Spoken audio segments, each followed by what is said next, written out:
Welcome to Directly to You. It's the 168th episode of Directly to You. Directly to You is our podcast. We're fanatixfour. I'm AJ at fanatixfour. I'm joined by Parker, also at fanatixfour. You can support us by going to twitch.tv/ I was about to say twitch.tv/youtube.com. That's not right. It's twitch.tv/fanatixfour or youtube.com/fanatixfour. And you can support us by giving us $4.99 to become a subscriber or a member. Reverse that. It's not respectively. It's the other way around. If you want to be a subscriber, it's twitch.tv. If you want to be a supporter, join member, whatever YouTube wants to call it, it's YouTube. Or you can give us Jeff YouTube.com/twitch.tv. Yeah. Or you can give us Jeff Bezos's money if you don't really like him that much, but you still have an Amazon subscription. I don't know. That's something you got to like deal with yourself with. You got to ask yourself questions of if you want to support him financially, but he'll support us financially, you know? You could do that by linking your Twitch account to your Amazon Prime account. You get a free subscription every month. You got to renew it. It's kind of dumb, but it's fine because you could just go to our Twitch stream because I Twitch stream at least every Tuesday, but a lot of times more than that. You got to ring the bell so you know. Anyway, you could also potentially support us if you guys like this. Hold on, wait. I might need to turn this light off so you can see it. There you go. It's beautiful. Look at that. It's beautiful. It's a Directly to You Tumblr.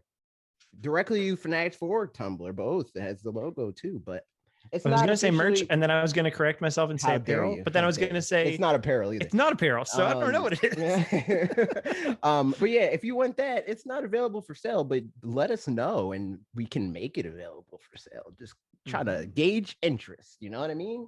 I think it's cool. It looks pretty good to me. Parker didn't see it yet, but he's getting one. It's coming. I mean, I've seen yours and the pictures, but you didn't like hold it. I haven't held it. I haven't drinking out of it.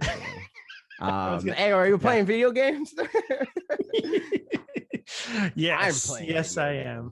I believe it. My list of video games that I've played this week so long. It's so long that it's really just one game, but it was a lot of that game. It is 100%. Yo, I was like, okay, I have time.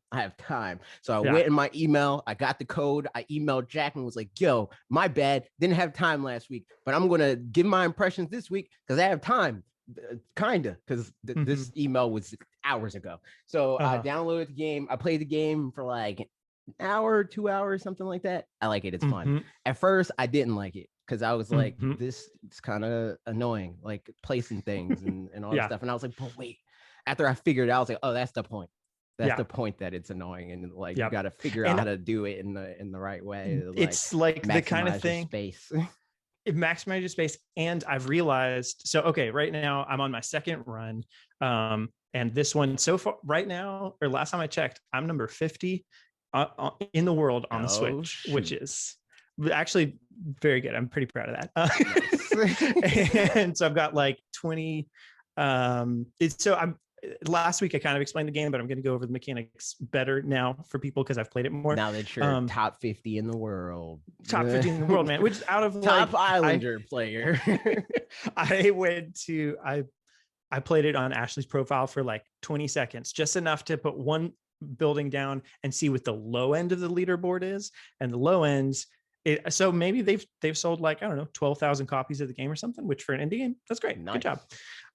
But so yeah, it's out of roughly that many people maybe. But mechanically, the way it is, you start out on an island. It gives you a little pack of some kinds of buildings that are related to each other, and like some of them. Well, it gives you a choice between two different packs. Yeah. That you pick, and then you're like, do you want to do farming first, or like, I don't know what the other one usually is, or like wood stuff, or it's like lumberjacks or farming, masonry, farming, mills, that kind of stuff. And so you choose between packs, and then you'll choose one, put those down, but like those buildings will buff each other in different ways. And sometimes, like if you put down a field first, then a mill will get 5 points or 4 points from a field. But if you put the mill down first, then the field gets 5 points from the mill. So it's like figuring out, strategizing which things to do in what order to get eke points out of it. And then once you get enough points on your island, so like, you use those buildings, and then ideally you get enough points to unlock a new pack, and then you use that pack to do more things, and then you just keep building that up, filling up your island and prestige, and you get another island. Exactly. More and more. Exactly. Prestiging. But I did figure out that as you keep going, the islands seem like they get bigger, because it's like randomly generated. They get bigger, and then they get smaller again, so that it gets harder and harder. When like, so it'll be like small, medium, large, extra large, and then back to large size. But every time you prestige, you have to get further in it, like get more total points. So like the rounds takes more points to level up to the next level.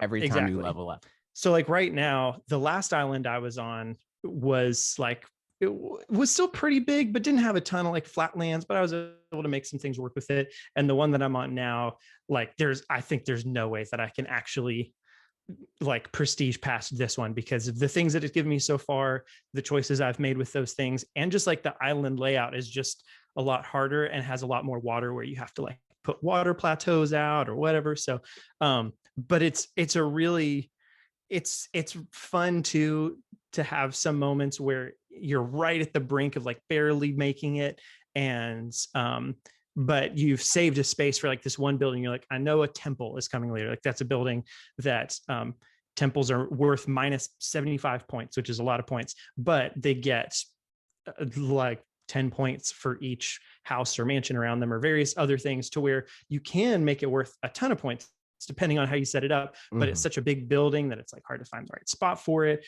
So it's all this like critical thinking, to where once you come back from it and you've been saving, like trying to make it to this one point where finally you can put a building down that's going to turn the tides, and then you do, that's a great feeling. It's like an even more arcadey SimCity. Exactly. Like SimCity on super arcade mode.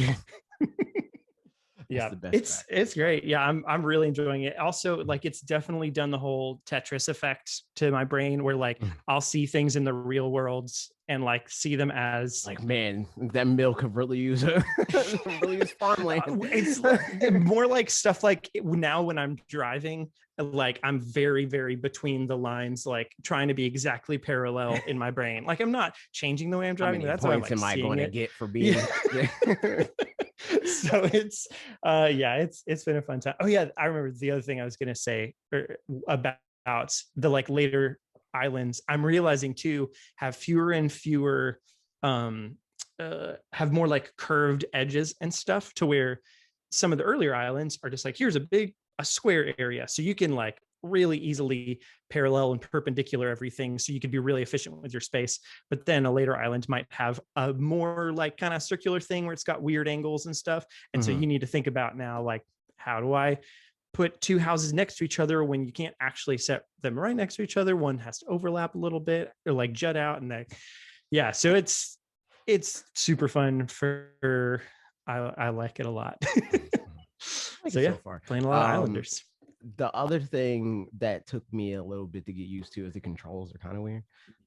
I was like moving around and I could not figure out why it was like oriented weird. Like everything was like on the bottom side of the screen, and I'm like, is my screen cropped wrong? Do I have to like adjust the crop or something like that? It's like, no, I'm just using the wrong analog stick, because it's like if you use the left analog stick, it's like moving the entire like frame, and if you use the right analog stick, it's moving the item that you have selected.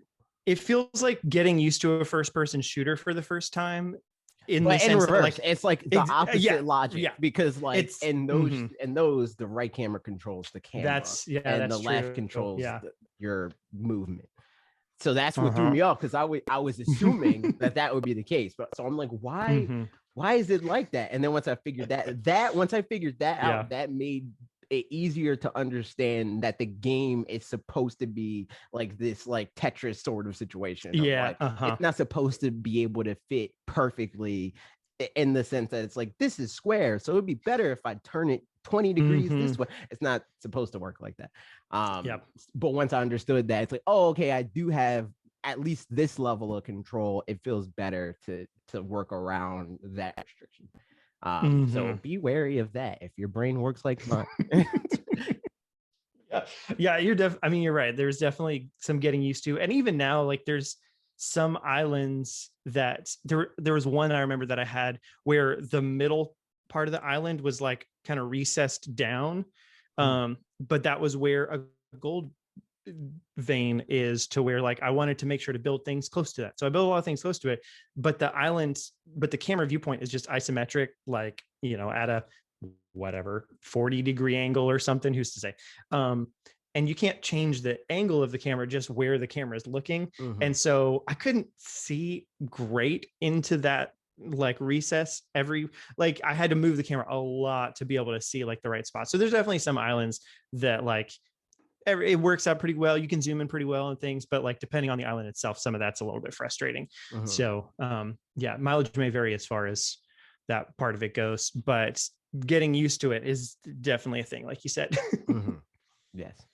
Yeah, that's about all I'm playing. To be honest, yeah, I'm curious. I'll find out in like 3 days how much time I've put into it, because then my Switch will start to tell me, because it's been 10 days. Or was it? When was the Indie Direct? Last was week, it Wednesday? Last week on. Was it Wednesday? It might have been Wednesday. And find out. It's probably going to say, first played 8 days ago. So in 2 days I'll find out. I'll just here's my islands as it is right now. There you go, everybody. There's my little old island. Ta-da. Sick. This one's gonna die. I'm not gonna I don't think I'm gonna be able to salvage it unless I start getting a lot of very specific pieces that I would need to bring things back. We'll see. I'm playing so much Pokemon Unite, dude. It's crazy. Yeah. It's like, because I thought that this game would be something that's like, I'm going to play it because Pokemon, and that's great, and I'm going to eventually get bored of it because I don't like the game. It's going to be like Pokemon Masters situation, where I'm like, I'll play this because it's Pokemon, and then I play it for a while, and I'm like, I don't like this, and then I stop. But I'm like starting to like the game for what the game is. And also because it's Pokemon. Like, I still am in the place where it's like, I would never be like, I'm going to start playing League because I'm a mobile player now. But I am starting to like understand like the meta a lot more, and knowing like, oh, this is what I need to do, not only for myself, because I always understood that, where it's like, this is how I succeed in the role that I've been given as the Pokemon that I picked, but also how to succeed when other people aren't doing what they're supposed to do. Yeah, that's a big deal. So like that has helped me like want to play more, because now I'm in like the Smash mindset where I'm usually at in that game, where it makes me want to play it more, because it's like, oh, I understand how to be good at this game now.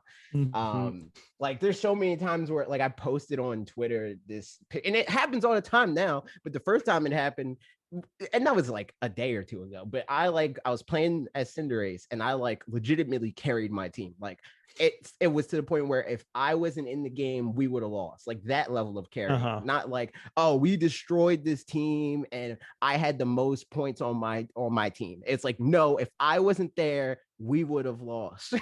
And that was like the moment. It's like, oh, okay, yeah, I get this game now. I understand it. I get it. So now I'm in on Pokemon Unite. Also, I got close to expert rank like the first week or so when I was playing this, but then I was like playing with friends, which ironically made me worse, because I'm playing with more people that don't know what they're doing, and then you also have to like, because when you're playing by yourself with other people, by the way, can you guys, Mega Man, Alec, Trev, can you still hear me? I don't know if I messed up my whatever. Oh no, hold on. Yeah, I don't think they can hear you because you're not. It doesn't look like I did something. You got to go back to speaker. Yeah, let me go back. Continue at that starting. Become a speaker. Okay, there we go. Sorry about that, y'all. I'm back. Nice. But yeah, so when you're playing with randos, you can kind of probably, just do your own thing and like carry where you need to carry and just not worry about them at all. But when you're playing with people that you kind of have to like drag them along, guide them. Yeah, like, all right, I'll come over and help you. Right. Instead of, and you can tell them what to do. Thing overall. You can tell them what to do, but if they don't get it, they don't get it. So, Yeah, so right. Like, yeah, exactly.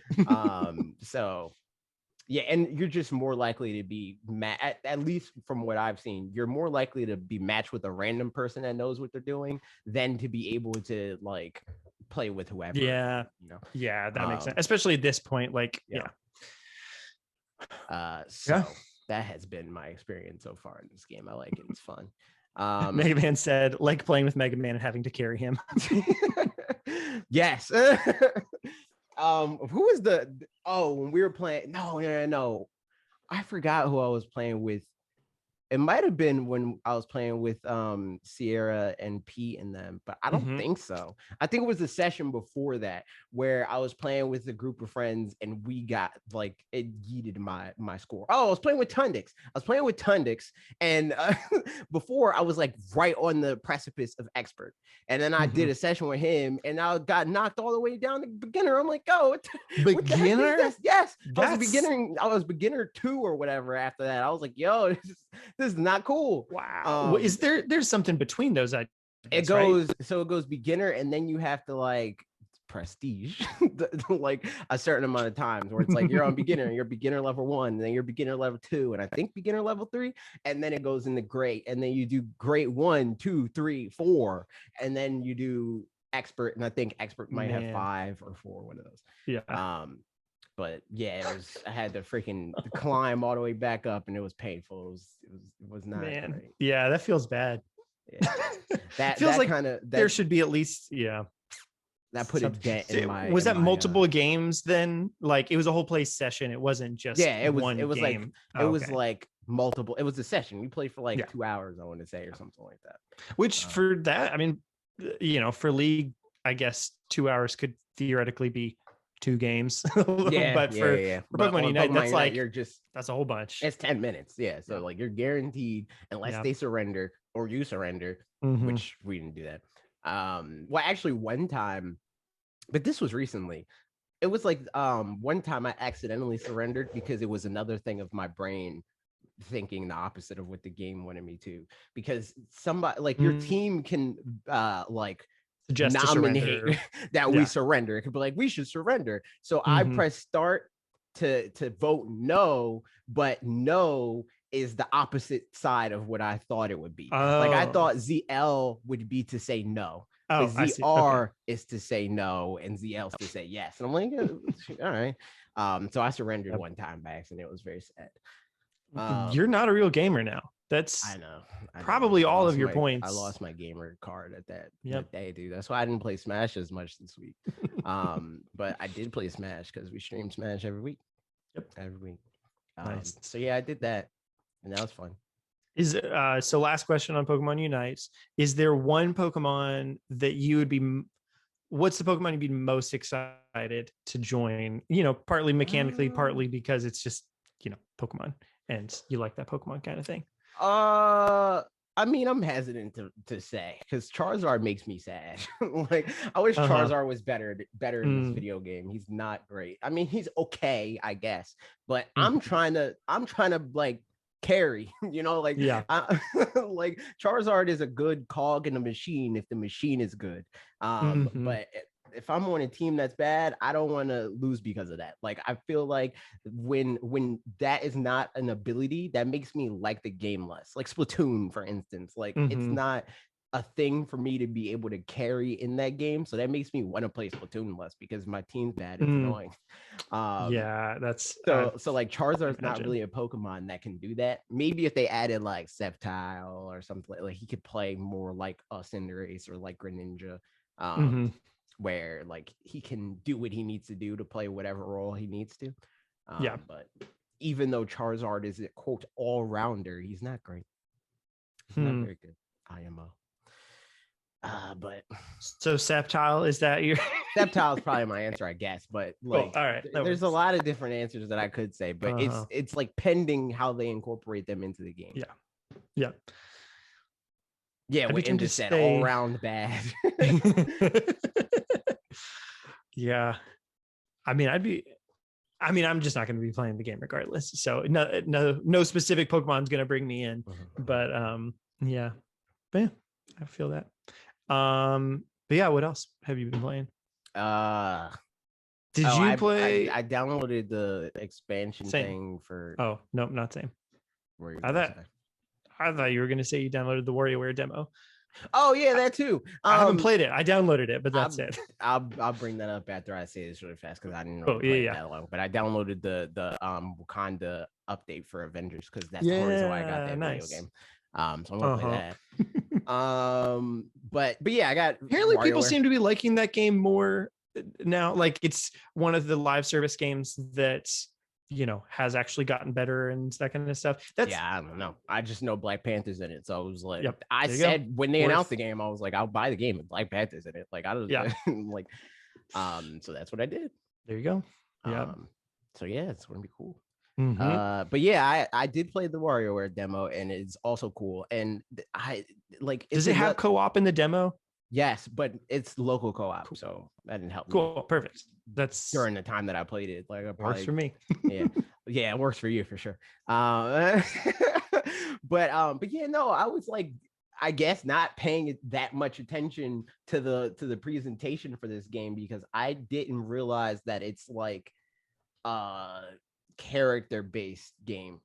Yeah. I only picked that up after the fact when I noticed some people saying they were worried about that. Like, I feel like John at Nintendo Life was like, this could be good, could be maybe not good. We'll see. Yeah, no, I wasn't paying attention. I was like, okay, this is WarioWare, I'm down. But having played it, I like it. It's cool. Nice. There's characters that I don't like, and that I'm like, I don't want to be freaking the professor dude. Like, I don't like him. I don't like his. Like, are there abilities or whatever? So like you're playing as them in the thing, like you control them with the mouse or whatever, or not the mouse. Yes, the mouse, the keyboard. PC and gamer, y'all. So you control them, and then do they have the same abilities across all of the games? Yes. Yep. Okay. So like, I don't like the professor dude because he has like a freaking what is it like what is that game? The game on phones where it's like you shoot the ball at the bricks. Oh, Brick Breaker. Brick Breaker. Yes, he like controls like he's Brick Breaker, and I hate it. I want to. The thing is, I like Brick Breaker, but not for the control. Like I hate the controls, but I like the idea and all that kind of thing. It's fine in that game, but it's not fine. So I would not like it for this. When I'm trying to make the lady sniff or whatever, dude. Like I'm not trying to play Brick Breaker if I'm trying to like pick which side in Splatoon won the game or whatever. Like let me do the mini game. My character, I don't like playing the characters that can't like move freely. Like that's the main thing for me. So like Wario's fine, Mona's fine, like the ninja pair, those two, they're good. But like if I can't move and like press the A button and interact with the thing, I'm not trying to play that character. And do you, in some of the games, you have to play as certain characters, I guess? So in the demo, you can either pick a team of 3, I think it is, or once you unlock everybody, you can just pick everybody and it cycles through the whole roster. Interesting. Randomly. Or not randomly, but it's like a set order or something. Yeah. I don't know. Man, I'm super curious to try the demo. Just because I still don't really have a great idea. Like I know the gameplay loop in that there's micro games that happen and you play a set of micro games, but like I have that knowledge. And even if that technically is everything that it is, it's kind of like Animal Crossing, where it's like, I knew the things about Animal Crossing, but it like, you're like, I know that this is a thing. How is that fun? It's like, yeah, right. Or it's like, I know the ingredients of chili and I get them and I can imagine how they work together, but it's not until I've actually made chili with them or eat somebody else's chili they made. I don't know. I'm whatever. At that point, then I'm like, I get it. I get how everything's working together now. It makes sense. But the ingredients by themselves are like, okay, I guess we'll find out. It's a good game. I like it. It's fun. Which, yeah, I'm going to come back to that to say is a little bit how I feel about Pokemon Legends Arceus. Moving into that topic, unless you have other games you were playing, in which case we don't have to move into it. I'm good. I'm probably played a little. I'm terrible at transitioning because for these things, especially, I'm like, I don't know, maybe you've got other things. Yeah, we don't know when we're truly done. We should put we should start making a little list in our doc so that I know when it's like, yeah, that but was I'm all not the gonna games. remember to do that. Like, the only way that's going to happen is if the directly to you doc starts the second the directly to you of the prior week ends, because then I can be like, I played this game, let me add this to the doc or whatever. Yeah. Like if it's like a thing that I do when I drop in my comments, I'm not doing that. Like that's not going to happen. Yeah. I'm bad at doing that when I'm on other people's podcasts. I remember like being on the OK Beast podcast, RP. Alex would be like, "Yo, fill out the games that you want. I mean, that you played." And I'm like, it's like I don't know. So it's true. Yeah. So yeah, that stuff. Like Pokemon. You know, let's talk about Pokemon. Pokemon Cafe Mix, looking bussin'. Yo. That's the game. It's gonna be sick, dude. Freaking, you see that update? I love how they legitimately re-released that game because they were like, well, no one played this, so let's just put it back out and maybe people will play it, I guess. I don't know. I mean, I don't know the thoughts behind any of that, you know. I don't know how many people play that game. I don't know. But I don't know. I saw a lot of people be like, I tried it. Which I don't even know if I tried. I don't think I tried it. I think that Cafe Mix was just one that I was like, I don't care. Like, Masters got updated. I did try that when it initially launched, and I was like, I'll get the update things, and if I get a trainer I care about, maybe I'll play it or something. I think that was like the main thing that made me not care about Unite is that it's like, here's your trainer and you have a Pikachu, and I'm like, I didn't even get to pick my Pokemon. Game sucks. Bad game. And then I stopped playing it.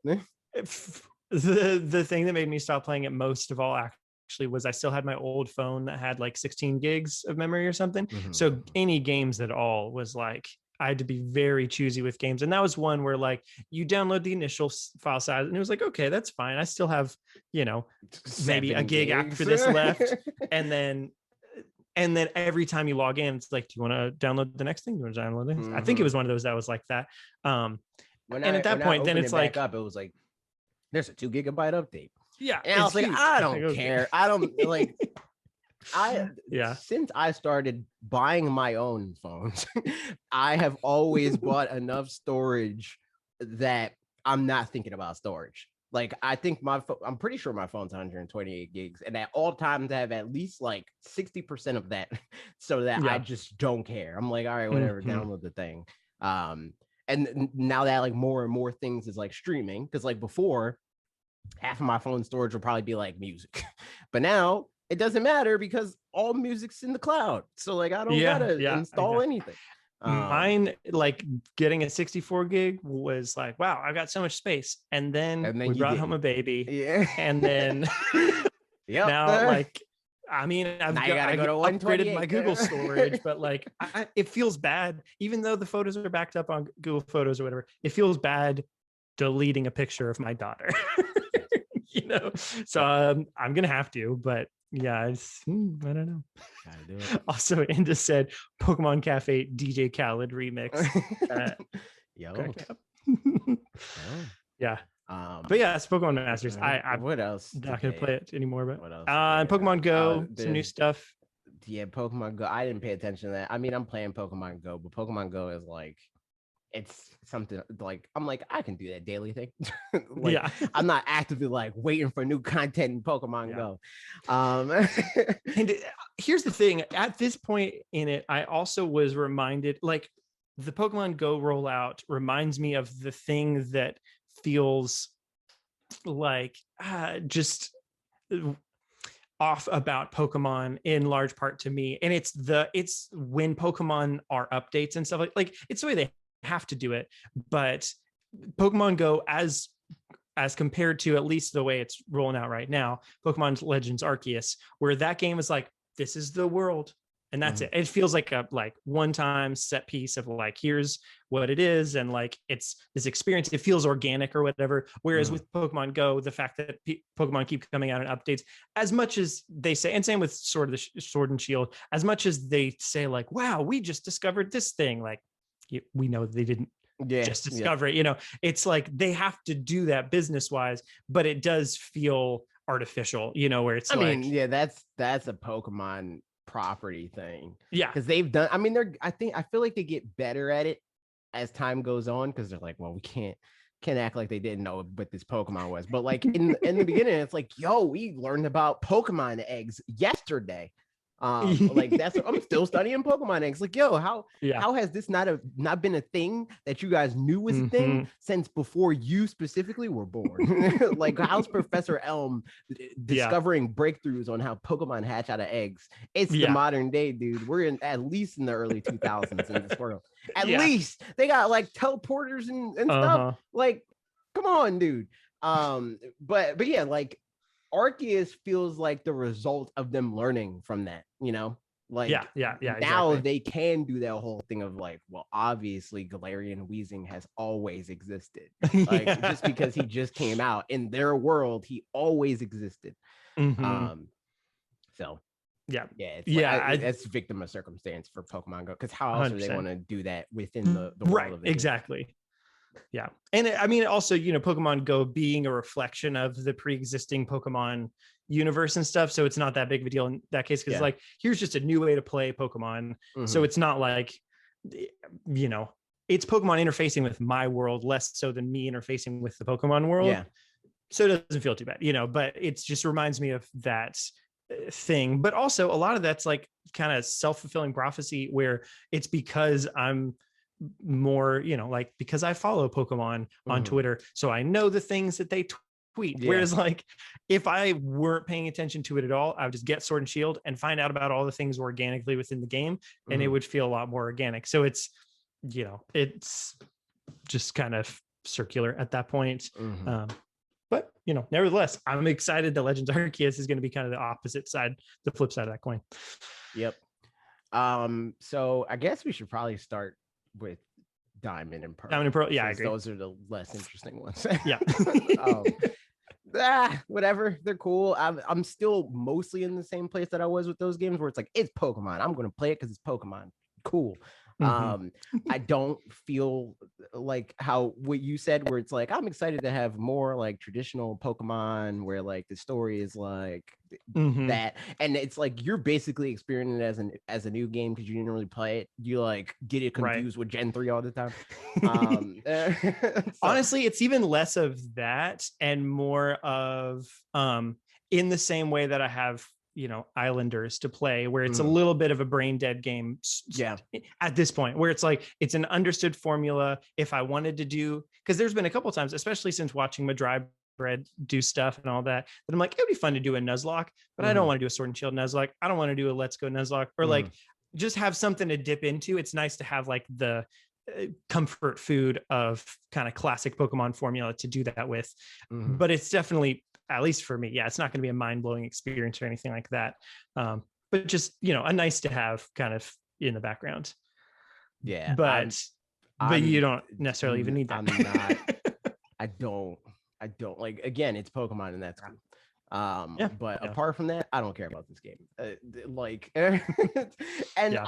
I hope that they make, like, it's obvious like they're adding new features and they're doing that sort of stuff, but the main thing for me, I didn't care about any of that. I just want them to change the pacing of this game, because that is like the thing. Like the game feels like a drag to play, and that is not good, which apparently they fixed in Platinum, right? Is it possible that they put those fixes, or maybe not fixed, but at least improved? Is it possible that those improvements are in here and we haven't seen them one way or another? Some Platinum stuff in there somehow, because they kind of did that with Oraz, where it's like they did some Emerald improvements, they took some out and like referred to the fact that they took it out when they were like, here lies the Battle Frontier, here's the Battle Frontier's grave. You guys didn't want that, did you? But they did that, and they kind of did a version of that, or it seems like they're doing a version of that with these remakes, where with the Pokemon contest, because it's like now they're super shows, and I don't know for sure what that means, but it seems like that means that they're just making it like the first part of the Pokemon contest, where it's like, look at how great your Pokemon look, they're just great, you know, and it's like, okay, now let's do a rhythm game. All right, okay, let's get out of here. They can't attack in here. I hope that that's not true, but that's kind of what it looks like, and the fact that they like rebranded it in that way makes it that way. I'm glad the Pokemon Seals are back. It looks like you have a little bit more control over them, because it's like a three-dimensional space, so it's like you might be able to make it look cooler. You said you're glad the Pokemon what's back? Pokemon Seals, like the stickers. Oh, right, yes. So that's cool. Following Pokemon is just one of those, like, Also neat, but again, like I said in the video, it doesn't change the world. It's just like unless it's like a Heart Gold Soul Silver sort of situation where they like interact in some way, where it's like there's that part that I showed the footage where your Pokemon is the one that showed the kimono girl where to go, like that sort of situation. That's where your Pokemon feels like it's part of the story. I don't know, like it's neat to have, but it's not like mind-blowing. It's more like a thing that I not necessarily expect, but always want to be there, but not necessarily because it adds anything to the game in a like tangible way. It's just neat.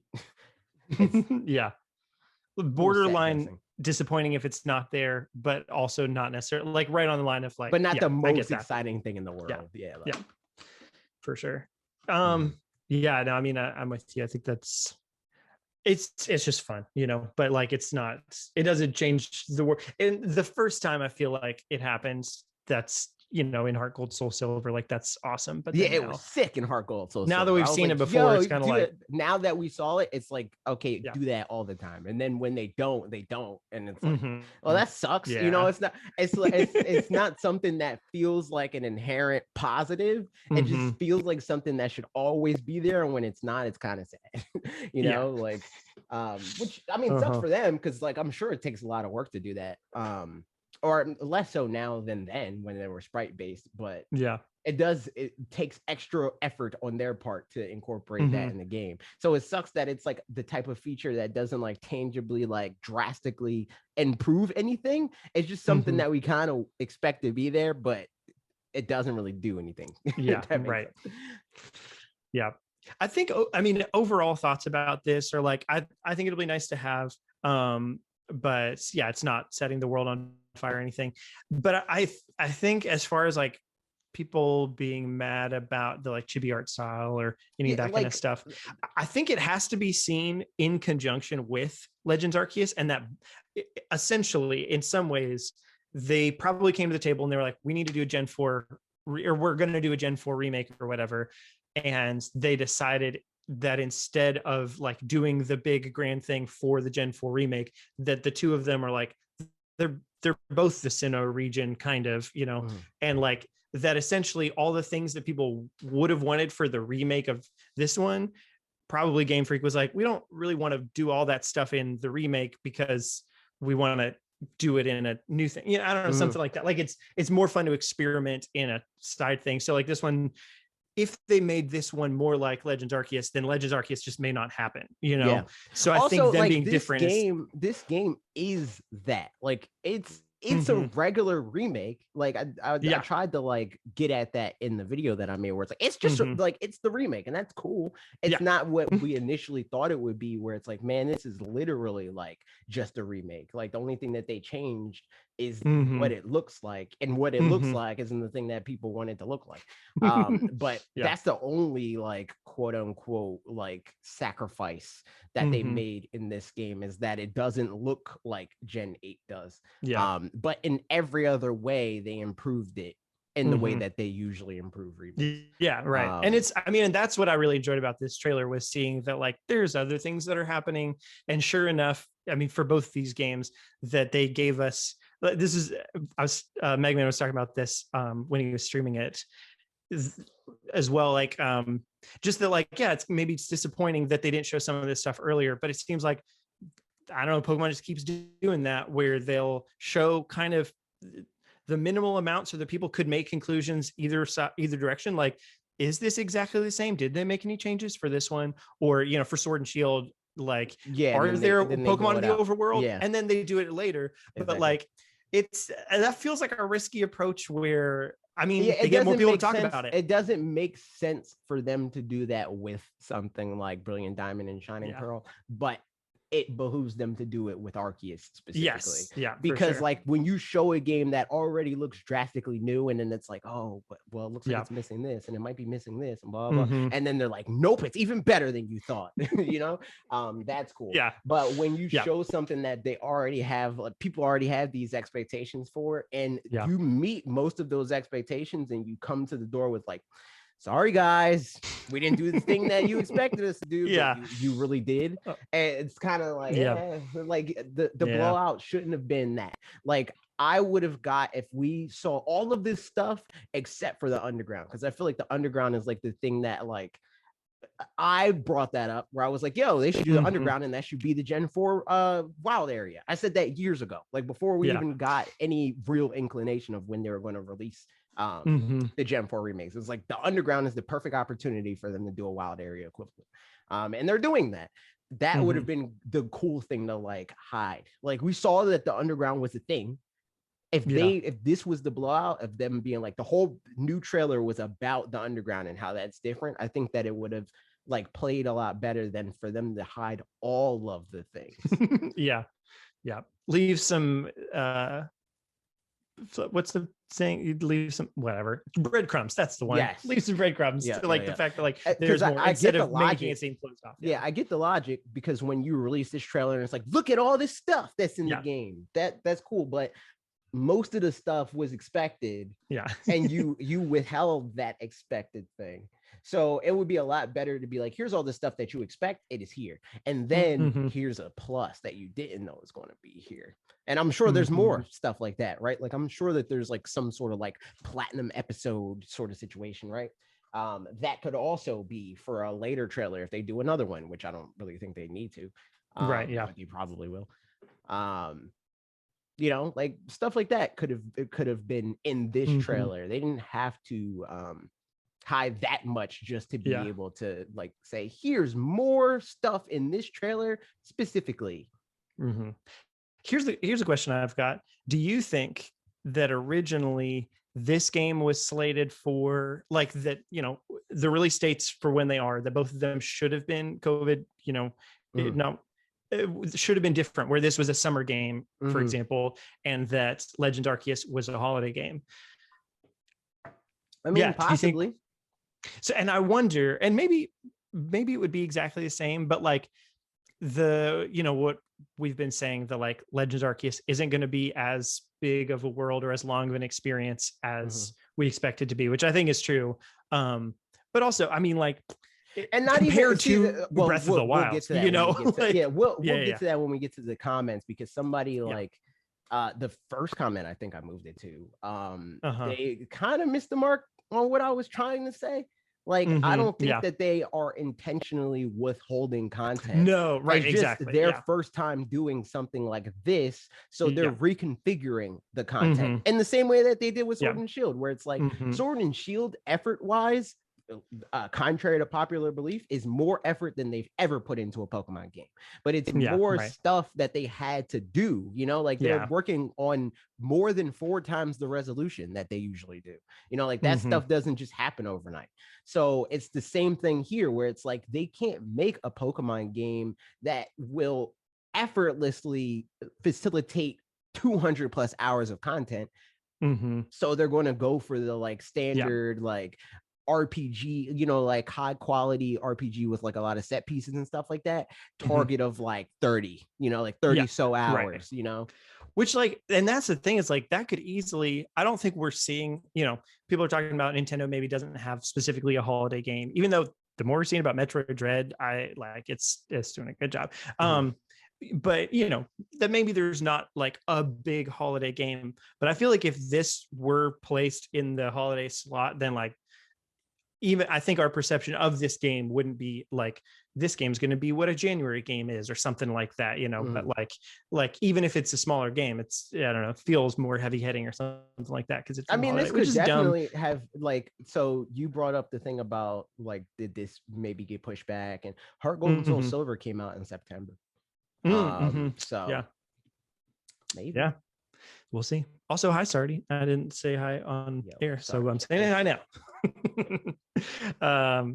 So, and then the last one obviously is Legends Arceus, which we already started talking about. I mean, some of this I'm sure we'll talk about. See, that's even more crazy. It came out in Japan in September, and it came out here in March. So interesting. Maybe that was like the initial plan, that they wanted to drop in like spring even. So man, I honestly, I feel like it's so dumb that it would, but I feel like somehow that would that could change some public perception. Yeah, I think it depends on how they did it. Because like if they were like, yo, this is coming out, and of course they would have to do the Metroid Prime 4 thing where it's like, also this is a thing. But if they came out the gate and freaking February or whatever and be like, yo, we're dropping this game, Brilliant Diamond, Shining Pearl in May, people would go crazy. You know, it's like, what? That's coming out in 3 months? That's wild. And then they're like, also this holiday season, here's Arceus. Sick, you know. But the fact that it's positioned as like when they initially announced it anyway, it's positioned as this holiday game and stuff like that. And as far as they're concerned, it's their holiday game. It is going to do holiday numbers. It's going to sell a lot. And Arceus is going to do that. Possibly even more so. It might not be like at the same level, I don't think, because it's not 2 SKUs, you know, so there's no like potential. I mean, that's a big factor like for families sure. And you know, like that sort of thing.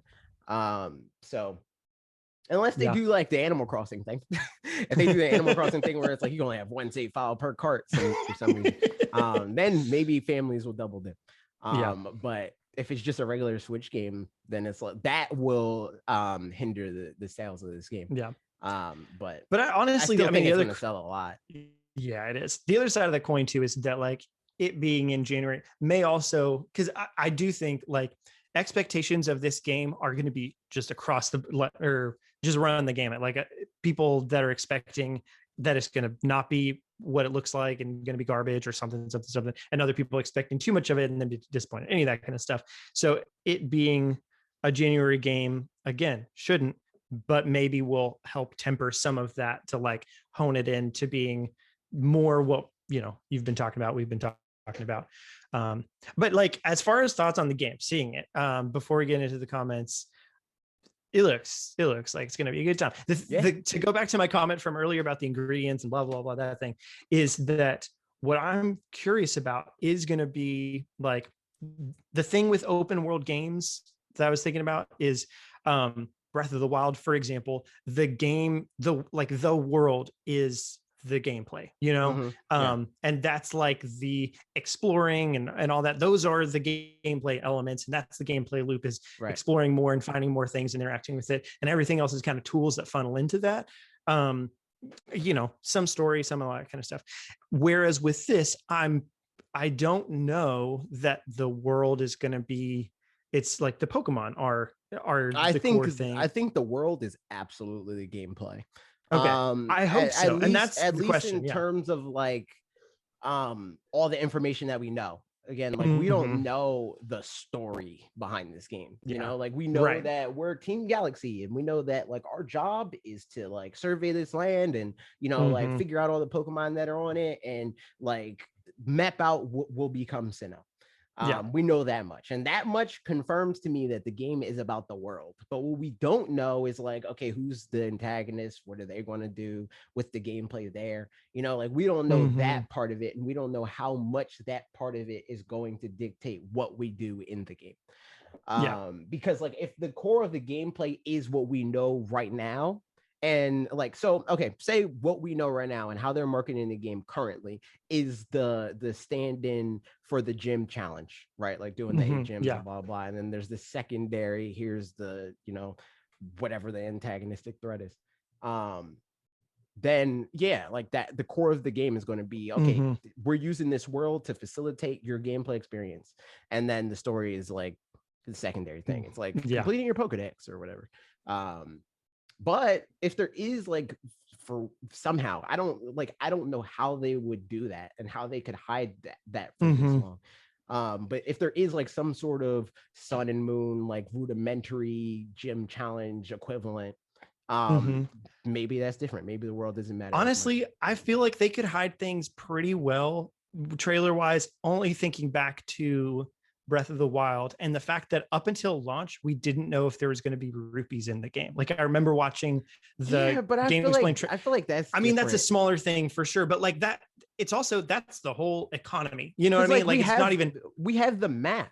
So like you can see like, oh, okay, a gym's probably here, you know, like this building, that's probably a gym, you know, like I feel like if there were some sort of gyms, we would have like I think you're right about the gym challenge gym, you know, portion like, of it for sure. That's not also like, I don't know to what degree challenging other trainers barely at all will be a thing. I mean, probably, but like it definitely seems like the wild Pokemon is going to be. I definitely think that trainers will be a thing because we've seen that. Like we've seen trainers battling other trainers. But I totally missed that. So okay, but cool. We haven't seen any gym situation. Yeah, unless maybe that's something that happens organically throughout the game or whatever, like gyms develop as things go. That would be super cool. Yeah, that'd be neat. Yeah, I mean, Sardi said something too in chat that I've been thinking is that it needs secrets to find. Especially with the crafting mechanic, that's something that I'm excited about, because I remember thinking before Sword and Shield, when the wild area was shown, I was like, oh, cool, an open area. And in my mind, the first thing I went to was exploration. And then I was like, what would I explore about? Like there, you know, like the exploration just doesn't automatically there was potential for that, loop. but because of how the wild area works, where everything can be anything, like it's like you're in the wild area and this area is usually a desert, but it's snowing today. You know, so it's like, usually there's like reason to explore where it's like, man, I really want to find a trap bench, so I'm going to go search around the desert area or whatever. It's like you can find a trap bench in the ocean area because it can be sandstorming there, you know, like that sort of situation. So like in this game they can do that, where it's like in theory there might be a whooper here because this is a swamp, you know, and like whoopers like swamps. I think that will be that sort of thing. And we know that there's traversal things where it's like, oh, if I swim off this waterfall or whatever, there might be something behind it or under it or through it, you know. So I think that there's a lot of like potential for that, as just figuring out like what all are we crafting? Is it just regular Pokemon stuff? Is it just like I can craft this better Pokeball? Which I mean, there's definitely going to be part of that. Like that's going to be the gameplay loop where it's like a lot of the game is catching Pokemon. So obviously, I mean, and that's that's the thing, make that easier. You know, like there's a lot of potential for it to be great, and there's also, I don't think it will be, but there is potential for it to be lackluster in terms of like just feeling empty, like an open world that feels like, yes, there's, I mean, like the wild area to me feels essentially like this, where unless you're going with self-imposed, like I want to find this Pokemon and this Pokemon and that kind of thing, or, you know, like, let's just see what Pokemon are out here. Like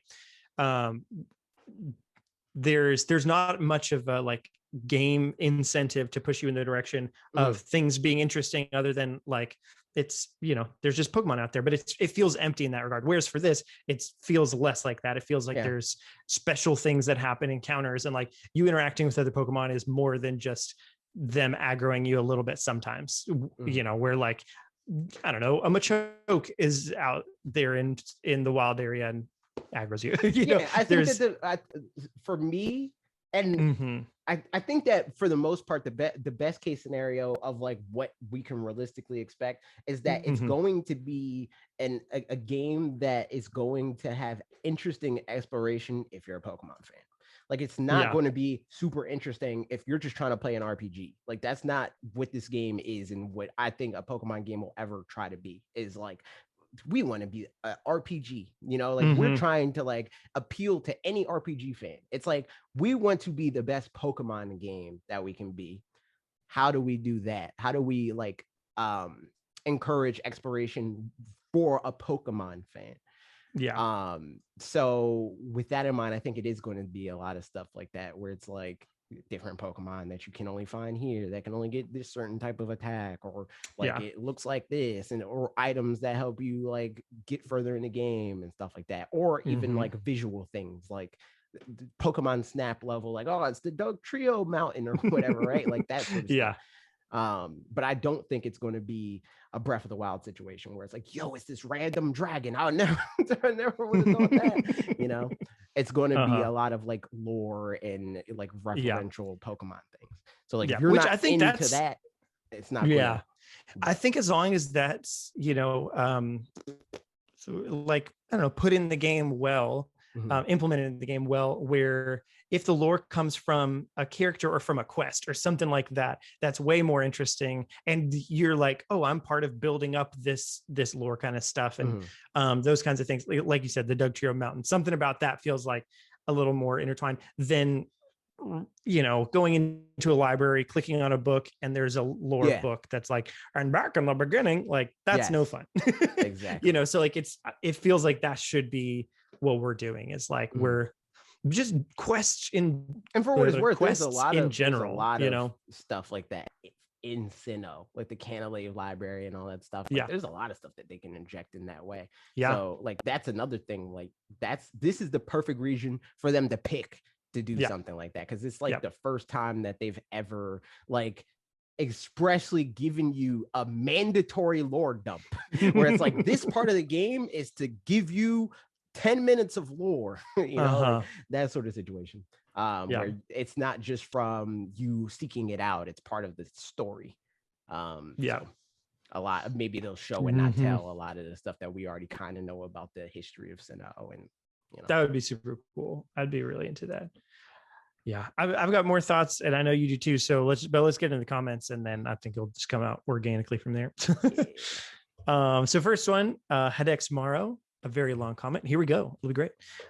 So to summarize my understanding of your argument in 2 sentences, this is not the Breath of the Wild of Pokemon strictly and exclusively because it's a half step or a test game rather than a full step of what it can be.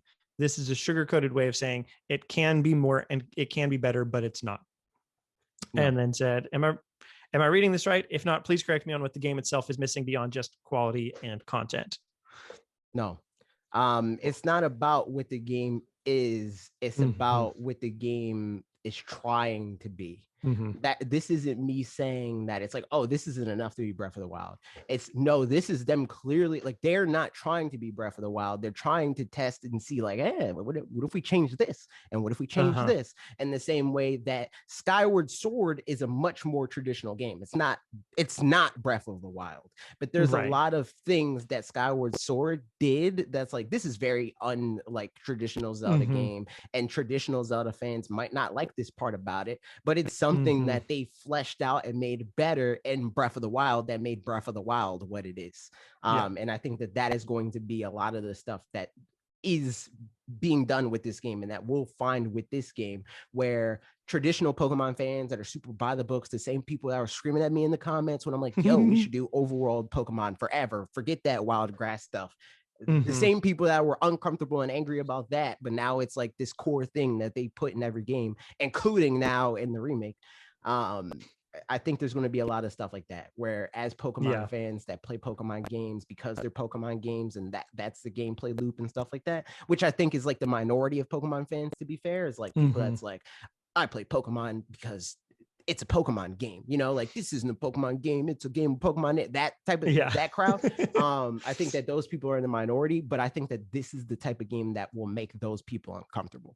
And I think that is why Arceus exists, is to really test the waters and see, like, okay, how much of our fan base truly is made up of those people that are made uncomfortable by us making huge shifts to things that have become conventions. I mean, it's essentially like, it's not the Breath of the Wild is kind of the end goal of what Zelda wanted to, what they were trying to iterate on with Zelda. Obviously not that, Breath of the Wild sequel is going to have more iterations and stuff, but like the gameplay logic and like how the world ties together is the end goal. Skyward Sword was kind of a means to get there. I mean, and like you said, it introduced things. And I think similarly, if I'm thinking about, like, if I'm a developer for Breath of the Wild, while they were making it, I'm sure they were like, this is it. We're doing it. We're doing the thing. This is the Zelda thing, whereas for this, I think probably like you've been saying, essentially, that like the developers thinking about this Pokemon game are like, yeah, this is cool, and I love this is awesome, but like they still have ideas of the next thing that they want it to do, but they just can't yet.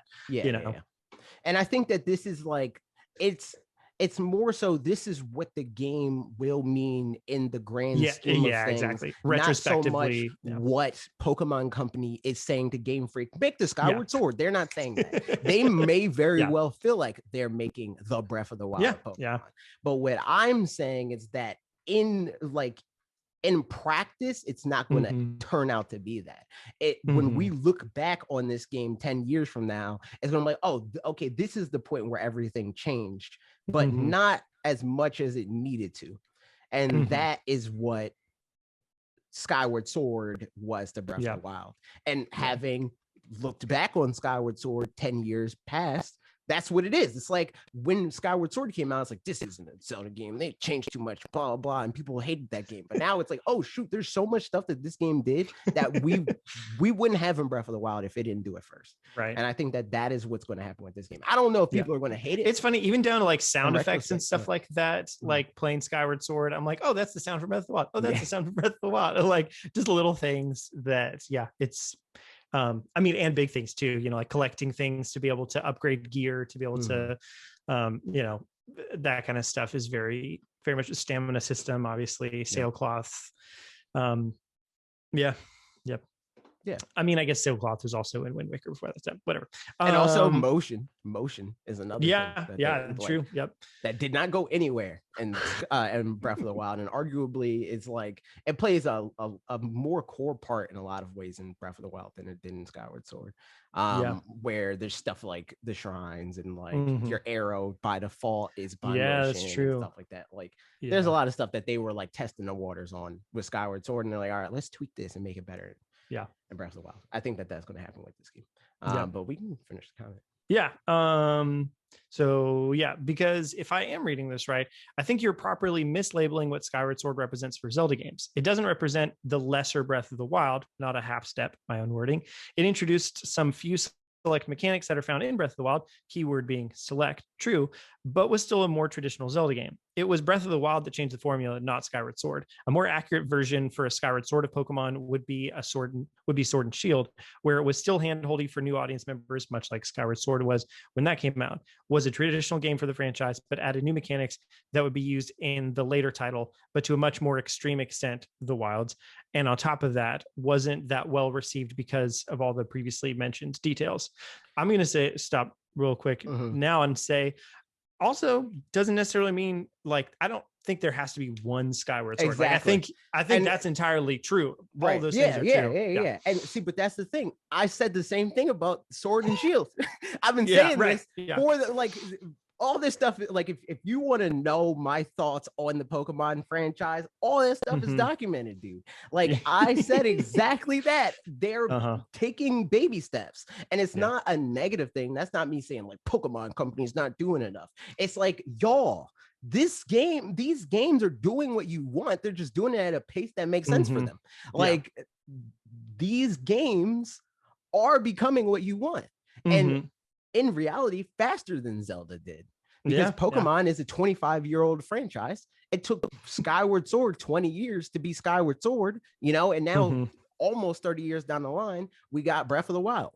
So we're on pace to beat them to the Breath of the Wild at the very least, No, I mean, I think that's exactly that. It's ultimately it's harder for Pokemon to get to a point where I think I said this a long time ago, but like, I don't know that it's going to have one game that's going to be like, this is a complete turning point, blah, blah, like this Pokemon is because they've been doing these baby steps this whole time. Whereas like Zelda, kept doing traditional with things that they introduced towards the end, of course, but, and then just completely broke from traditional at once. Whereas Pokemon's kind of biding their time. And because also this is their only, like, it's a huge cash. It's the biggest cash cow, but it's their only cash cow. So like they can't afford to have a Pokemon game flop. Whereas, well, I would say the opposite. I would say that like with Zelda, they can disappear for 5 years. They can say, okay, we want to make our Breath of the Wild, and it's this huge major shift. That's because Nintendo's got plenty of other IPs. No, not even that. It's because like they can afford to take the time to make sure that this thing is as good as it could possibly be. Because if it's not, then it might not make the money back. And the same way that Grand Theft Auto can do that, because Grand Theft Auto is Grand Theft Auto's moneymaker. But Pokemon is like the video games are in like like figuratively their cash cow. It's like this traditionally has set the pace for everything else that actually makes us our money. So they can't afford, because it is usually the model for everything else, to delay that, because then you throw everything else off base. So it's like it's the cog in the wheel that if that cog fails, then a lot of other domino effect things everything else to where like thrown out of whack. So that's what I meant by like they can't afford it, is that like they'll still have plenty of money and stuff like that, and they can always do some cash grab kind of thing somewhere else if they really need to last minute. But but it's Pokemon.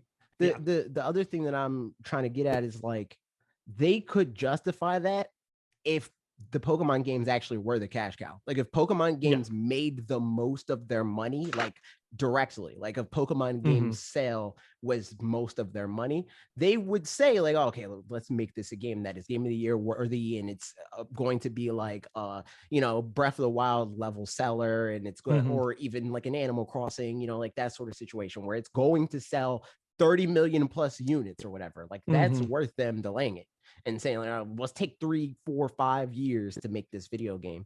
But because it's 20% of their revenue, and if they don't put out Pokemon Sword and Shield, then a new side up plushie is not going to come out, like, right, exactly. It's like that makes it not worth them doing that.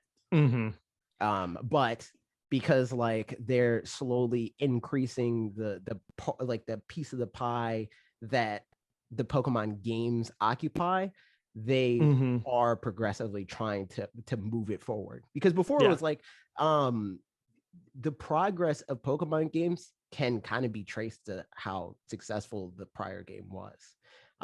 Like the first Pokemon game obviously was huge. It was like, okay, we got to do that again, but 2 times, like the new game is double that. And then Gen 3 came out. It's like, yo, the last game, sick. We got to change everything. Like we got to add abilities and weather systems, and time of day means more, and like all that stuff.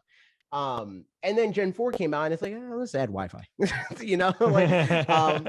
And then ever since then, it's like they've like added more like visually, and been like, how can we like change the pixels to be cool, like we can do animations that are like crazy for pixel art, and the stuff that they do now where it's like, it's 3D and HD and all that, but they don't take the time to make huge shifts, because Pokemon games have not made huge leaps and bounds in terms of revenue. But Sword and Shield kind of did. So now they have reason to be like, okay, let's work towards making this more than it has been. I'll continue the comment, I guess. To say that it's a lesser title and that automatically disqualifies it from being the Breath of the Wild of Pokemon, if I'm reading this right, which nope, but that's all right. That would be more of a fanboy argument rather than an objectively based one. We do have to consider who. Right. Yeah. We do have to consider who makes each respective property. Game Freak isn't known for being the most amazing devs at Nintendo. Half Steps is the most they've shown they're capable of improving by. By that, I mean, we should not expect them to progress as fast between games as the jump from Sword and Shield to Breath of the Wild. If you want to call it an in-between title like the 0.5 before Breath of the Wild of Pokemon, then that's fine. I just don't find comparing it to what Sword and Shield Skyward Sword represents to be the most apt description, especially when there's a different Pokemon game that meets that definition by a much stronger degree. But this all could just be an argument of semantics and doesn't really change your point. I guess I'm just trying to advocate for better representation of what Sword and Shield is supposed to represent, I suppose, though I do admit it's a kind of a moot point and not the actual focus of the topic / small detail that I got caught up on. Yeah, I mean, I appreciate the comment. Don't get me wrong, but I feel like you argued with like a position that I wasn't trying to make, and kind of in like a dogmatic way. I'm not saying that Sword and Shield is not also that. I'm saying that this game, and it's more of a thing that like I made this video more to temper people's expectations, not because I think that this game is going to be bad. I am excited for this game. I don't think Sword and Shield are bad. I was excited for those games. I love those games. They're probably my favorite Pokemon games to date. But something that a lot of people are saying is that this is the Breath of the Wild of Pokemon. Right. They're marketing honestly, it as I hope that you're wrong and they're right. I mean, so do I. Exactly. Right. Realistically, I don't think that that's going to be the case. Yeah. And that's why I made the video, because it's like, again, I make these videos a lot when a new Pokemon thing is happening and people have this like super like, again, dogmatic opinion about like, oh, this is what Pokemon is and blah blah. The whole game is going to be open world, you know. And a lot of times I gotta make a video being like, I don't know about that. And here's why I don't know about that. And then, not to toot my own horn, but I'm usually right about Pokemon. Like we can trace that. We can trace the that. one thing that we still have yet to see which of us is right on this is if there's any kind of multiplayer at all. Because so far, at least ranked battles aren't there. I'm not even I don't know if this is going to be the game that they put multiplayer in, but there is multiplayer. There's trading. We know that for sure. They confirmed that. Gotcha. Yeah, that's true. With at least Pokemon Home or like between games as well. Between games, because there's the trading post. Yeah. And it says in counts. The thing that you need to do Switch Online and stuff like that. So like in that way, it's definitely multiplayer. But I've never said that I think that this is going to be like a Sword and Shield, you know, like in terms of like it's going to be the competitive equivalent or whatever. But it's going to have a multiplayer component because Pokemon is a multiplayer thing. Like it's always tried to encourage people to like play with other people. But at least, I mean, to be perfectly honest, it's more up my alley as far as like the focus definitely is just straight up the single player thing with the like, and you can trade with your friends to make your single player better and do your single players kind of together, that kind of thing. Which, granted, I don't think focusing or having a like in the way that Pokemon does it generally. I don't think that disqualifies it from being a game that you would enjoy. Like, what do you mean? I don't think that, because you mean Sword Shield and I mean all of them, like, because Pokemon has always been that where it's like their focus, with maybe the exception being the first game, which I would even disagree with that. They have always been like, this is a game for everybody, right? But you enjoyed it anyway. I mean, for sure. I think you know, because I played Sword and Shield and stuff as well. It's that the it doesn't have as much love and care. Like the love and care had to be spread out across various different things. So the single player is just like, you know, it's an all right single player that you can do. And like, especially if I wanted to, you know, catch them all and stuff, then that would eat up more of the time. But as far as like the kinds of gameplay loop activities that there were for Sword and Shield specifically, and a lot of it really is, I think the fact that I've been out of it for so long means that so many, even though it's a smaller dex, it's just still intimidating to have 400 and something Pokemon, 600 Pokemon, however many it ended up being in the end, you know, like that's just a lot of Pokemon. So like wanting to catch all of them, for me, I'm kind of all or nothing with a lot of stuff like that. So you kind of have to like pick and choose what. It's kind of modular as far as the game goes. Like I'm going to do the story, like the trainer's journey. I'm also going to do the catch 'em all. I'm also going to do the multiplayer and pick those. And any one of those may or may not be like enough for you. Whereas this has a lot more focused development as far as like, everybody's going to have a pretty similar variety of experience, you know, at least from what we're seeing so far. I mean, I think that like in this regard, it's just a theming thing. It's not even an amount of focus, because the campaign, like just doing the campaign in the way that people want to do the campaign, they're all about the same amount of time. Like Sword and Shield is not a shorter game than any other game. It's just doing the campaign. It's just the game is about battling. So it doesn't feel like this like and I mean, honestly, the campaign felt long in terms of like, it didn't feel like it didn't have a lot of things to do. It just felt kind of long-winded on and one note, you know. as compared to whatever.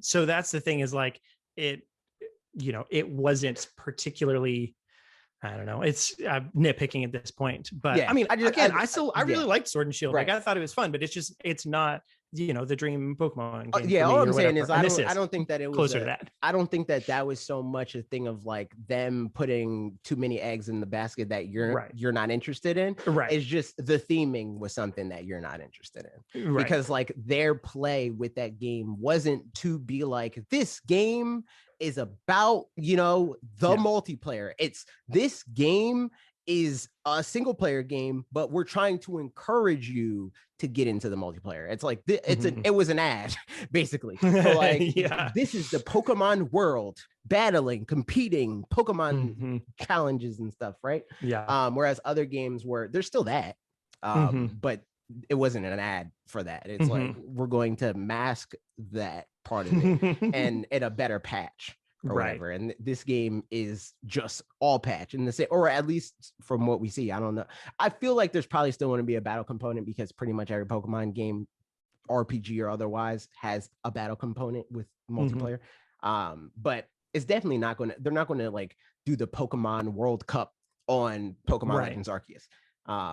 That's still going to be Sword and Shield. That's all the parts that I'm very curious about seeing kind of how that plays out. I mean, I'm excited about the combat changes and stuff. Like that'll be cool. I think that's going to be the biggest thing, where I want to see how much people embrace that, because I feel like if the fan base really likes the combat in this game, that could influence how the other games change. Also, isn't strong style and agile style the same as Urshifu? No. And his when I was making the video, that part I like messed up and said the Urshifu thing, which it's like what is it? It's like Swift style and double strike or something like that. Okay, gotcha. Yeah. For some reason I was like, is that? But it's interesting because like that's not that different. I mean, it's pretty different. Meta-wise, it's hugely different. Yeah, but in terms of like, if you didn't know Pokemon combat and you saw those two things side by side, you'd be like, okay, that's, adding just a little bit, but it's a little bit that does a lot. So it'll be, it's not like changing it from that to being just like a straight up action RPG where you're running around and, whatever. Like it's still turn-based and it's still the 4 moves, but the way that you use those is just a little bit different. We also don't know if it's entirely turn-based, because if you look at the boss battles, they do not look like that's true.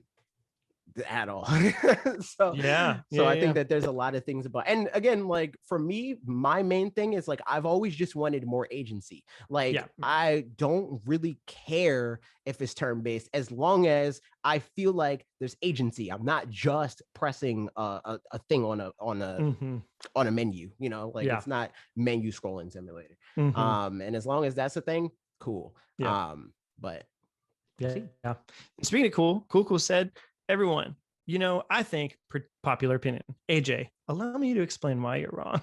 And he said, to be fair, you're often right.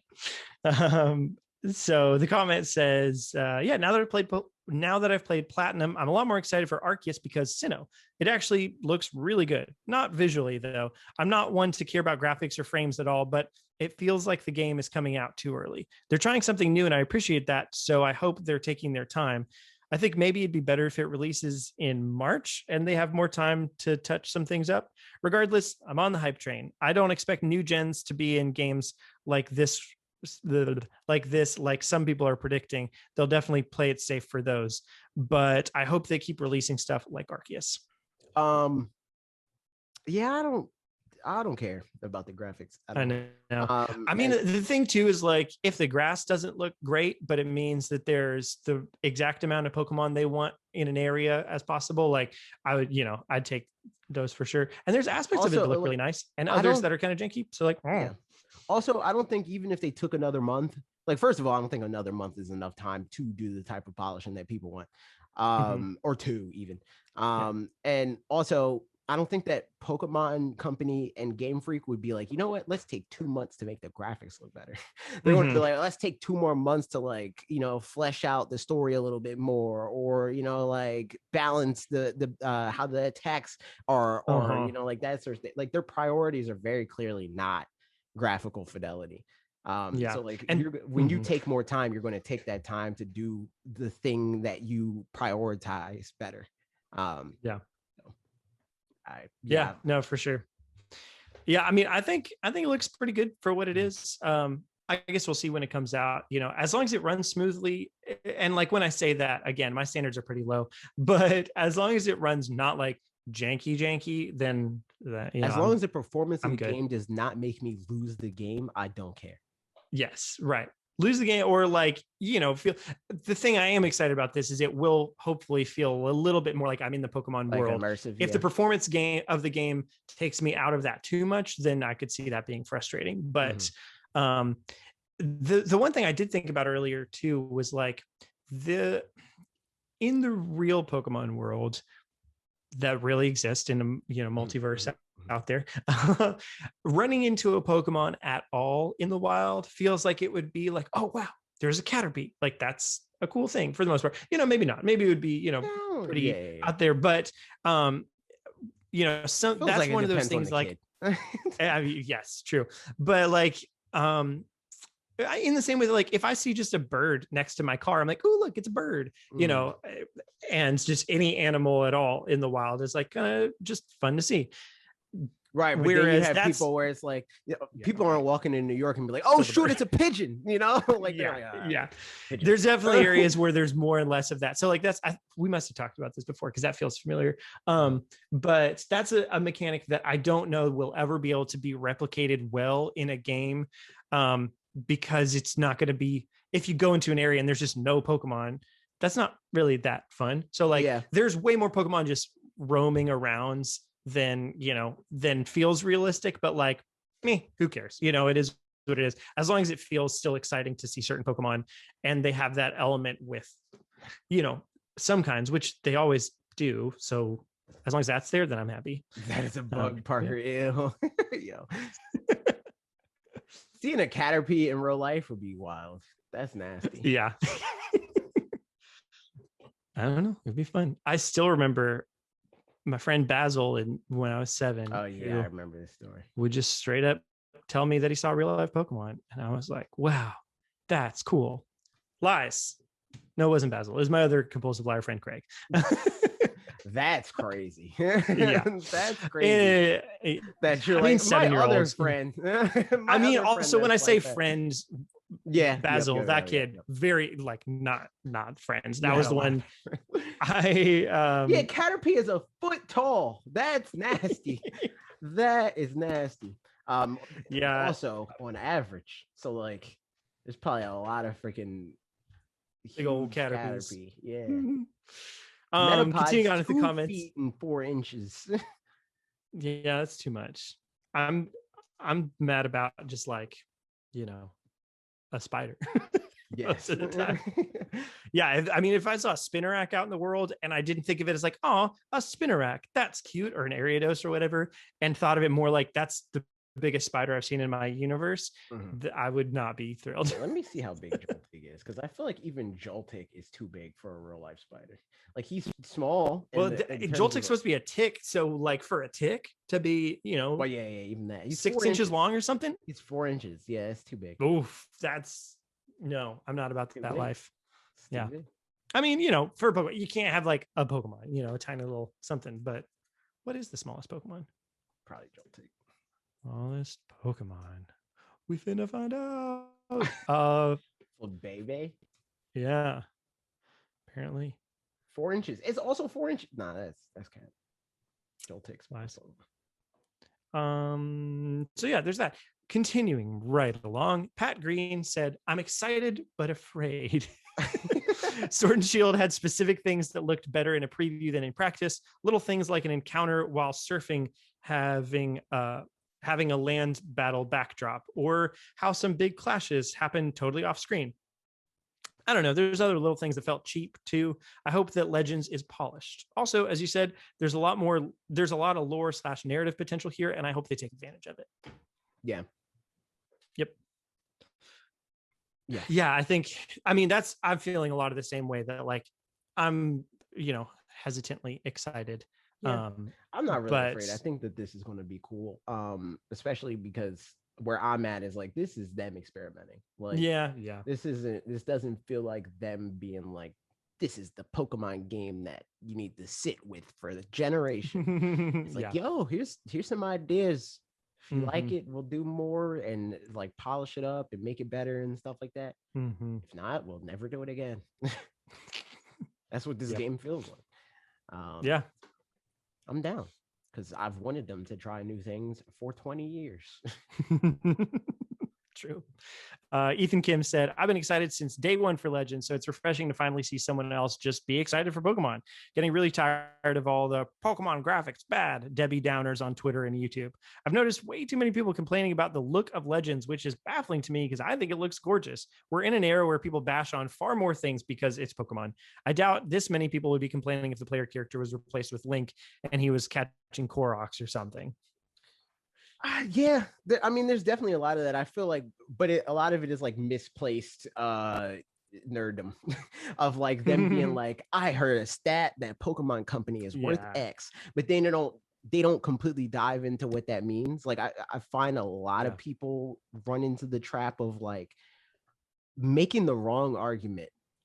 Because a lot of times the argument that they try to make disproves their argument.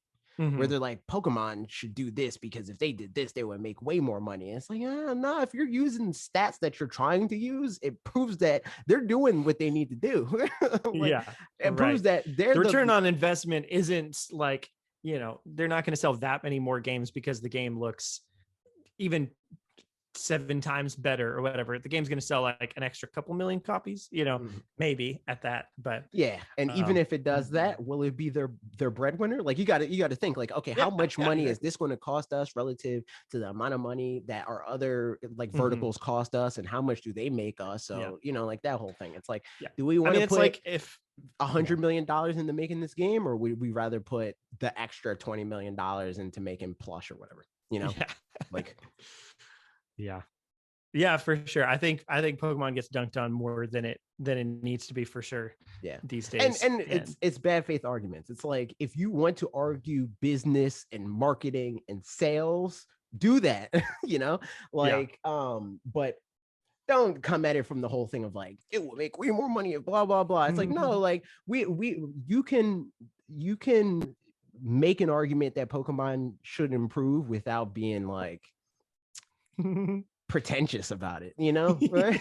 Like, don't act like you know more than you do, because you're making it obvious that you don't know much. Not you, obviously, but like the general public, of the people being like, Pokemon Company, Game Freak is lazy, it's like, nah, like, y'all just don't know what you're talking about. And also the thing is, like, again, because of this stair stepping thing that Pokemon's doing, it is making it harder for them to get the reaction that people think that they would want.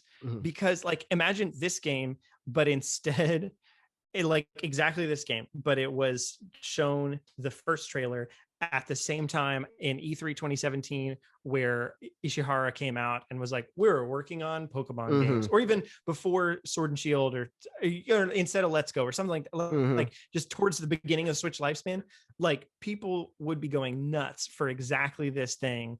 And that's not that long ago. The only difference is that we've had things in between to kind of like work our way up there, so that like our expectations keep going too far past the thing and then have to come down past that. But like, especially if they're working on these games like so close back to back, like they can only go so far, And again, we'll see how this actually pans out. But that's also, I think the other problem is like people, and this is like a Nintendo wide thing.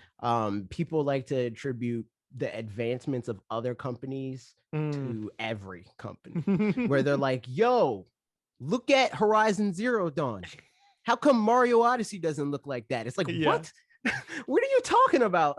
Like these are entirely like two different companies with different overheads and different goals and priorities, and people that work for them who all have different expertise and focuses and desires and hopes and dreams. So like, to be like, yo, this company's doing the thing, why aren't you? Especially in regards to Nintendo, like Nintendo is probably the company that makes the least amount of sense to do that with, because like they're the ones that are the most like sheepish to call, or not even necessarily sheepish, but like they're the ones that aren't, they're kind of just like, siloed in they're general. not going to be like our competitors, Sony and Microsoft. They don't do that. They're like, we're doing our own thing. Like, if anything, they're trying to compete with Netflix, you know, like they're trying to compete with Disney. They're trying to compete with people that are like, you know, taking up your time. They're not like, yo, we're competing for the gaming market. They're like, no, we're competing for your TV. so like, to try to make this one-to-one comparison with other gaming companies is just like, they're not playing the same game as them. They're trying to play a whole other thing. Like the only similarity is that they're both making video games, and that's where it starts and stops. Yeah. I mean, and especially that like the people, for the most part, that Nintendo wants isn't just thinking about like capital G gamers, you know, 25 and up guys for and their stuff. grandmas and like, and yeah, their just babies. like their goal is for a family to be sitting around, you know, if they pictured their ideal thing, this doesn't apply to every game, but like their goal is to see a family sitting around playing a game together. And that's, you know, that's like what they're looking at. Whereas, you know, I'm sure whoever developed Ghost of Tsushima, that's not like their dream scenario. They're imagining a guy who's like, yeah, Ghost of Tsushima, you know. I don't know. I just pulled one out of. They're like, yo, we want to be a part of the gaming zeitgeist, and we want people to like tell their other gamer bro friends about our video game, and we want to be in Game of the Year conversations. And stuff like that. Think Kojima versus Miyamoto. Like, yes, exactly. Like that alone is like the easiest like illustration of like what their goals as a company are. Yeah, exactly. So, and that's not everybody in the company, obviously, but it's enough people that it frames the, you know, the way the culture, at least. Yeah, I'm doing like so bad at just remembering words today. Yeah, I mean, that happens. Yep. Where you had to remember. Yep. No, I was reading Trev's comment in supporters. He said, I too have made a video game. It was on my TI-83 calculator and contained many prompt, if, and then statements. I'm basically the same as Nintendo. Yo, sick, dude. I mean, I'm proud of you. So any last thoughts for Pokemon? It's gonna be a cool game. And like the thing is, like, I struggle to find like the right phrase for this, because it's not a like lower your expectations, because I feel like that's inherently narrative. I mean, inherently negative. I don't think it's a lower your expectations. It's shift your expectations to not expect a regular Pokemon game, because that is not what this is. And not what it's trying to be. And it's not trying to be really any other game. It's not trying to be like, yo, we're trying to be Ni no Kuni or whatever. It's like, how would this be if this was a Pokemon game? And how can we incorporate whatever this is that it does well into our more like fully fledged Pokemon games? Yeah, that's true. So there's that. Pokemon, you know, exactly what Alex said. Don't have expectations, just enjoy. Yeah, which like I mean, I've said it before, but I feel like some people do that really well and just have literally none expectations, and then some people it's like, oh, I don't have any expectations, with like a negative, you know, where it's like then it just proves your point. It is the difference between that person that's like, oh, I don't have any expectations, and then they come out of it and they're mad. They had low expectations. That's the difference. Right. And then they like, I come out of every direct, or come into every direct with literally no expectations. I don't know what they're going to do. You know, like there's a lot of stuff up in there that they could do, you know, where we're like, they're probably working on this, and like this team's not doing much, and this game's probably a thing that is coming to Switch or whatever. But I don't come into the direct being like, if this game doesn't get announced, then, you know, or even like, they're not going to announce anything that I like, you know. It's I literally just come in with like, whatever you got, you know, like, what's up? You got something for me? Dope. You know, like, if not, cool, I'll have Smash to play still. Like, that's fine. Like, I mean, and definitely that's maybe privileged position. I mean, it's not anybody can get one game and then play that a lot or whatever. But like, I'm not itching for games to play at all. I have not been itching for games to play since 2018. Yeah. 2018, or arguably 2019. 2019 is probably like, because I got a Pokemon game. So it's like, okay, I got a Pokemon game, I got Smash. I don't need nothing else. Like, I'd be down for more content in those games, and new Pokemon games, and whatever other new games that they want to give me. But I'm not actively expecting anything. Yeah. I mean, there's something to be said for like, it's nice to have a game that makes me want to play the game. You know, like I haven't been playing Skyward. I have been playing a little bit more Skyward Sword, but it's not a really like pop in, pop out kind of game. Like if you probably should play longer sessions, and that just doesn't happen for me. Whereas Islanders, for example, is really easy. Just jump in for literally 10 minutes, do a couple things, and then come back to it later. And so like games with fun gameplay loops, it's nice to have those because they're fun. but yeah, as far as just like having things, there's so many games to play, even if it's not like a 10 out of 10 for you. There's a game that's on the Switch that you haven't played that you would enjoy. Yep, for sure. And I mean, I feel like that's always been, for me specifically, that's always been the type of gamer that I am. Like I don't play, and it's like maybe a contradiction to like what I do, but like I don't buy consoles to actively like look for the next game to play. I buy consoles being like, okay, I know that this console is going to have these 4 games that I'm going to want to play forever. Like, this is going to have Smash, this is going to have Pokemon. Sick, I'm down. It's going to have a Mario, like that sort of thing. I'm down for the Metroid Dreads and the WarioWares and like the games that I'm not going to play forever, but I'm going to play for the month or 2 or maybe even 3. But I buy the consoles for the games that I'm going to play for years. Yeah. The thing that sucks is I really like playing, like finding new games, and like I like going to the eShop and just seeing like what garbage games are here, and good ones obviously, but like just seeing what's out there. But time is a factor. And so like, man, it just doesn't happen as much. And like, I would probably ask for more codes or buy more games or something like that if I just A, didn't already have a backlog, and B, just had more time. But yeah. And if I had more time, maybe I'd use that to play things like, I don't know, mobile games like Pikmin mobile, Niantic's game. Yes. Because yes, you need time to play that. I mean, I guess you do. There's people that play Pokemon Go like that, where it's like, we're gonna go out and play Pokemon Go. I guess I could have gone the opposite direction, like, but if I don't have any time, at least I could still play. And whatever.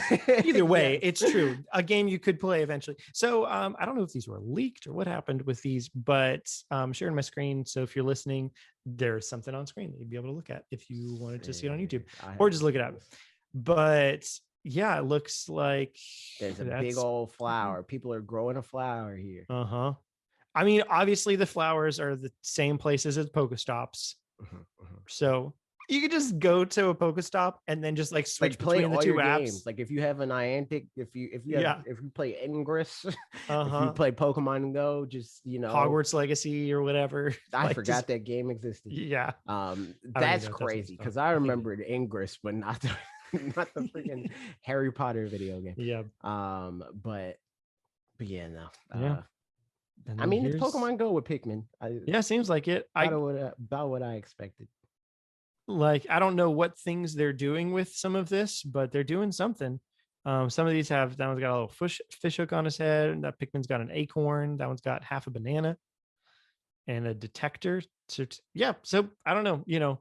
We can't quite tell the nuance of the gameplay details from this, but it seems like there are gameplay details to be had. So there it is. It surely is a game. It surely is. So I don't know. We don't know when we'll find out about it or anything, but we will at some point. And that's that. Also, there was a new Metroid trailer today, which not a whole lot to say other than I watched it, and man, it looks good. I mean, I'm in the place with this game, and I have been since they announced it. Okay, I'll buy it.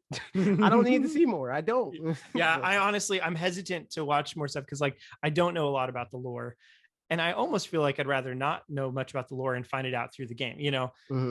But this one, I mean, it posed an interest. Pretty much, there were some things that happened in the trailer. Well, I'm not going to say anything because spoilers. Because for some people, even this would be spoiler. Because kind of. But Metroid dies. The whole Metroids. The character Metroid, the girl. I mean, there's theories out there that Metroid dies. No, that it's I don't know. Go watch Rob over at Rule 2 Review. He's got some interesting theories in terms of like that maybe for the first time ever Samus being called Metroid will actually be kind of accurate. Basically, I don't know where spoilers lie, so I'm not going to say anything. But there watch you go. Rob's video. Watch Rob's video. So there's that. I don't know. Not a whole lot to say other than like it looks cool. It's a game. I'm down. I've been down the whole time. I don't need to know anything else. Yeah, I think mostly I'm just like this trailer didn't have any gameplay in it. It was just cinematic, and it was very cinematic. And so like curious, it seems like it's gonna be pretty cinematic throughout the game at like various set pieces and stuff, unless they're showing all of those, kind of like a Breath of the Wild situation where they showed all the cutscenes. They showed a ton of cutscenes in the trailers, and it was like, well, there were 12 of them total. But they did that with Smash too. Oh, like, 100%. Yes. Yeah. Like so. Yeah. So yeah, curious on that front. I feel like that'll help it a lot to be cinematic, because the people that are like, I don't want to play a 2D game, will feel less like that if there's more 3D things. And it's like, oh, I'm just seeing the 3D things from the side. Okay. Like, even though it's like, just play a 2D game, they're good. You know what I said, to go back to Pokemon for a second. Of course. The most wild thing that I see on the internet is the same person that's like, these graphics look terrible. Yeah. Will then post like a fake Nintendo Switch mock-up of a Pokemon Nintendo Switch that just has a PNG of Dialga on one side of the dock, and then Palkia on the other side of the dock, and then a Pikachu like Pokemon 25 sticker slapped on the Joy-Con, and be like, this looks incredible. I'm like, yo, like, how can you be a graphics snob and think this looks good? Like, that is insane to me. Like, crazy. Man. But yeah, people are dumb. 2D games are also fun. Sorry, he gave the spoiler in the chat, but he put it in a spoiler tag, and that's exactly what I was talking about. Yep, you got it. The last bit of news, Saber Interactive seems like they're buying some studios. I didn't see this when it happened. I just was going through news bits and saw this one. I was like, they're buying Nintendo. So Saber, they were the ones that ported the Witcher 3 and Crysis, and they're doing Crysis Trilogy. And also Kingdom Come Deliverance, which I don't know a ton about other than, I guess, action RPG kind of thing. It's kind of high fantasy sort of things. But they bought Embracer Group in 2020, which something, and they're also buying Fractured Byte, who worked on the Switch ports of Borderlands Legacy Collection and Tony Hawk's Pro Skater 1 and 2, which I thought at least that one was well done. And also Smartphone Labs out of Russia, who worked on the Switch version, the upcoming Switch version of World War Z. So I didn't even know that was a thing. Yep, me neither. But yeah, I mean, that's cool. Just that they'll be doing more things. More Switch ports, which, like, obviously that's not my bread and butter by any means as far as Switch gaming goes, but yeah, I mean, doesn't hurt. Contrary to most people that play those games, a Switch port is the most likely that I'm going to play a lot of third-party games. I mean, that's very true. Yeah. I mean, there's zero chance I play it anywhere else, so it might as well, like, there's at least depending a chance. On the game. Like, if I like want to play the game actively removed from it being announced and be like, I'll play that if it's on Switch. Yeah. Like Avengers or whatever, right? Like, I have an Xbox and a PlayStation, so I'm probably going to play that on them because I know that I don't have to worry about if it's a good port. Yeah. That's true. Speaking of which, I watched the 2 What Ifs, so now at the end we can spoiler cast those real quick. But yeah, no, exactly. That's yeah. I didn't even fully process what you said until like 2 seconds later. I feel that. I feel that a lot. Sleep, all right, moving into the next thing, rather.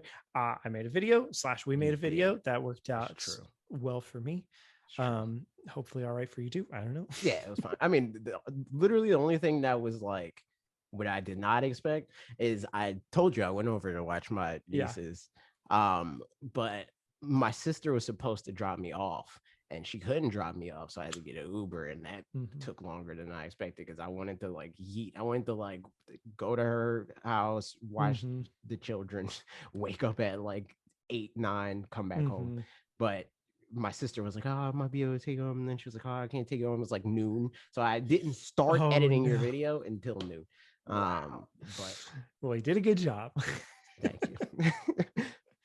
Oh man. So yeah, Kirby. Do you have any thoughts before getting into comments or? I agree. Cool. That's my thoughts. That's agree. the thoughts. I like it. Yeah, I think that's my big thing.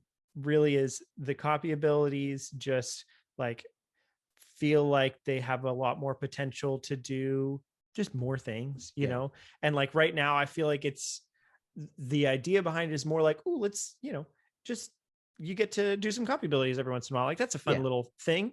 I think all the stuff that you touched on as core tenets of the series are ones that make sense. It's like traversal and like floating as Kirby should feel fun. Like it doesn't feel fun. It just feels like a cheat code right now. Yeah.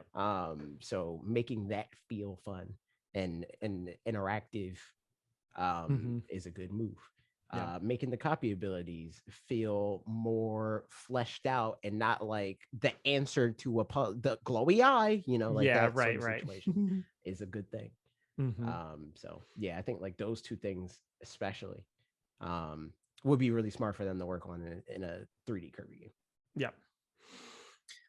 Pat Green said, okay, give us Kirby as a Metroidvania and do it the Cadence of Hyrule way with an indie partnership. Or as an actual rhythm game, now that I think about it.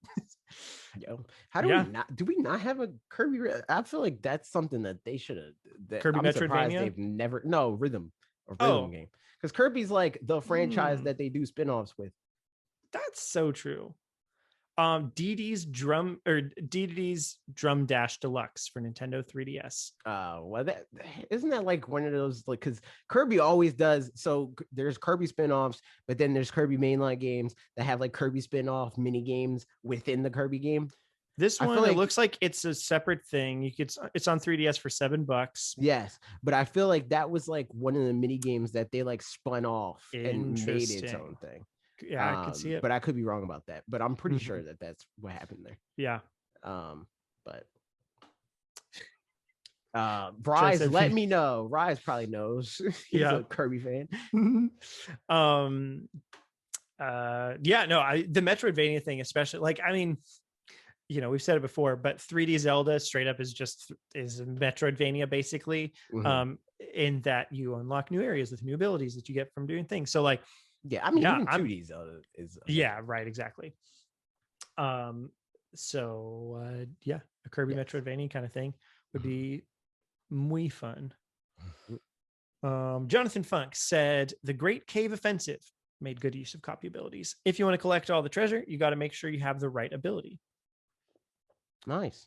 The only Great Cave Offensive I know is the stage and smash, and it sucks. The Great Cave Offensive, which is that DS or? I feel like it's like a Game Boy Advance game. Looks Game Boy Advancey from where everything is Smash. When I just looked up the Great Cave Offensive, it's just talking garbage. Tell me what console? Kirby Superstar. Oh, is that another freaking? It's a spin-off mode. In Kirby Superstar. So that's there you go. Kirby Superstar is Super Nintendo, isn't it? Oh yeah. Yeah. Interesting. So it's been a while.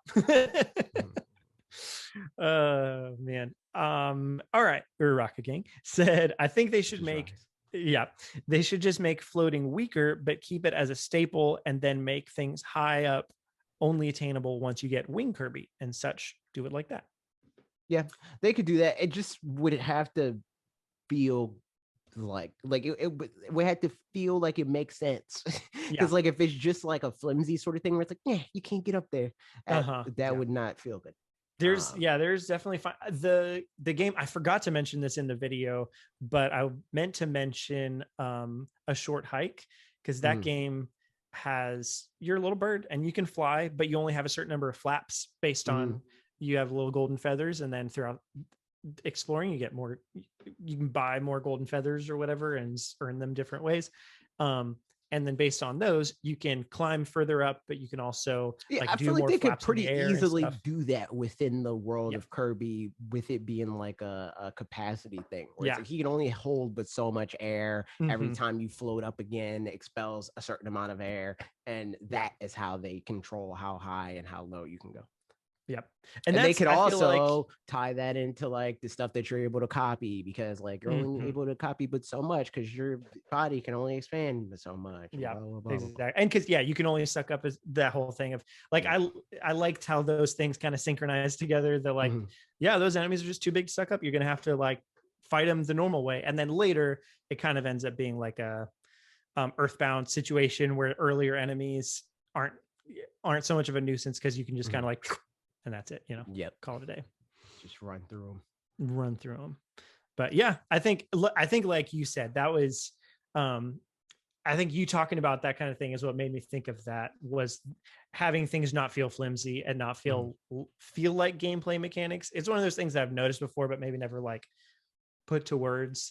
But when you can tell that it's the same way, I guess, that I feel that the game is gamifying your experience in a negative way, it does not feel good, because it's like, as opposed to like, it's like that's just how it is. I don't know what exactly like the logical side of your brain knows, like, as somebody that plays a lot of video games and stuff like that, it's okay, like this wouldn't be fun on either side of the extreme. Like, it doesn't feel good to be heavily restricted, and it doesn't feel good to have no restrictions.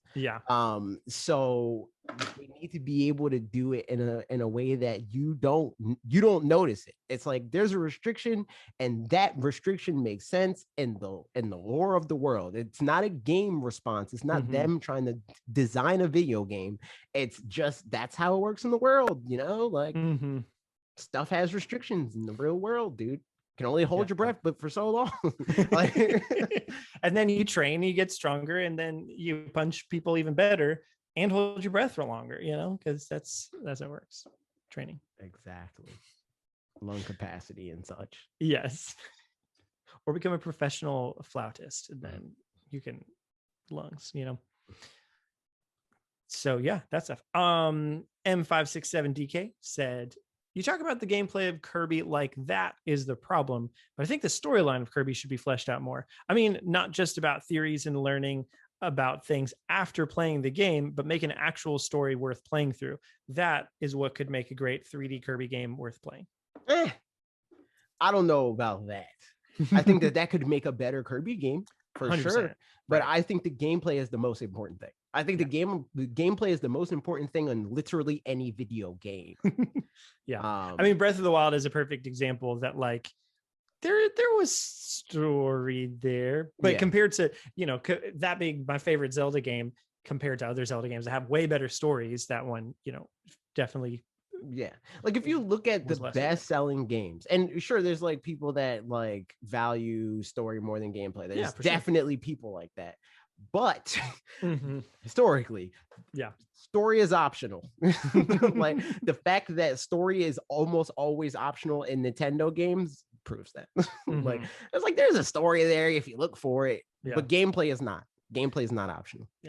I mean, but I would say, like the story, hopefully, like good gameplay could lead to good story. Right. Kind of at the same time, where like, again, if this is like an origin story kind of a thing of Kirby, in that he's learning how to have more lung capacity to be able to suck up things, whatever, I don't know, or that mechanic implies that he's starting out weaker and is learning things over time, that like, there's a lot of easy story things that you could make interesting with origin stories, and like a character that I don't know, Meta Knight's on your side at the beginning, and then he turns evil midway through because of some story beat that happens where like you guys were raised together, but then like blah blah blah. I don't know. Meta Knight's not evil. And... I don't even know. I was just beating the comments too.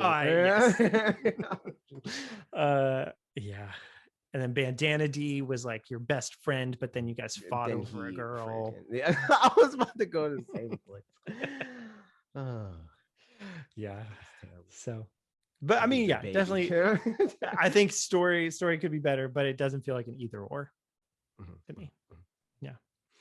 Wiltron 3030 said, I think the core thing that separates Kirby from Mario and DK, in my opinion, aside from difficulty stratification, is that stratification. I don't know that I know that word. Let's see. To stratify the arrangement or classification of something into different groups. Wealth is the main symbol of social stratification. Okay. Yeah. I can't force click this. Google. If you right click it, it gives or define the thing. And there it is. So aside from stratification, thanks for the vocab lesson, is that Kirby has more of a focus on melee combat, whereas Mario and DK mostly just bop enemies on the head with a well-timed jump. I'd love for Nintendo to lean into the melee combat, maybe make it something in between Castle Crashers and Streets of Rage 4. I mean, Sakurai is the original creative Kirby. Let's give this character some more meaty attacks and difficult enemy/boss battles. I don't really care if it's 2D or 3D, but now that I think about it, if it were 3D, it could be like Bayonetta, which would be incredible. Anyway, I like your ideas here, and I also wish Kirby would make a comeback soon. The easy platformers can be left to Yoshi. Yeah, I think that like the fact that Smash Brothers is very clearly built off of the foundation of Kirby, like says that Kirby could be more mechanically interesting. What's funny too is like Kirby is pretty mechanically complicated as a character. It can be in the game where like you can go in and there's all sorts of different combat options and stuff and like different buttons that do different things, but you don't need to do any of it. You know what I mean? Or like you're not, I mean, I don't know, maybe you're more rewarded than I can think of, right? But like it's one of those where like it's kind of like it's super button mashy. It's like in an RPG sort of way where it's like you can do this easier if you use type effectiveness, right? But like you can just mash Fire Blast and you'll be fine. Yeah, exactly. It's that sort of thing. Yeah. So I mean that's the thing for me is like I remember in the bit of Kirby Star Allies that I played, I was like, oh, let me figure out how to do these different moves, but like there was just no benefit for me doing them that I was aware of. Which obviously, so I mean, I think, yeah, it's like right on the cusp of those things being able to be important. Like they're possible, but they're not important as far as I can tell. Like maybe you would more efficiently beat an enemy if you did better combos or something. But yeah, and it's also, I do hate that running is it's like smash running as opposed to run with a button. Run with a button is way better in my opinion, because right now it's like you press it over to walk and you slam it over to run, and so I would like it depends on what it is, I think. Yeah, well I mean like if you run with the button, that takes away a button for inputs. Yeah, but I mean it could be like a Mario thing where it's like when you first do it, it like does a little punch or something. Yeah, I don't know, could be any number of things, but we also have so many buttons now. There's a million buttons. They could do Call of Duty run, just clicking the stick. Oh, I hate that so much. Yo, that is the easiest way to run. Probably, but in my mind, maybe just because I play with Joy-Cons, I feel like that wouldn't work well for Joy-Con click. I don't know. Click in the Joy-Con. Yeah, I mean, I used to click in the Joy-Con accidentally all the time in Breath of the Wild.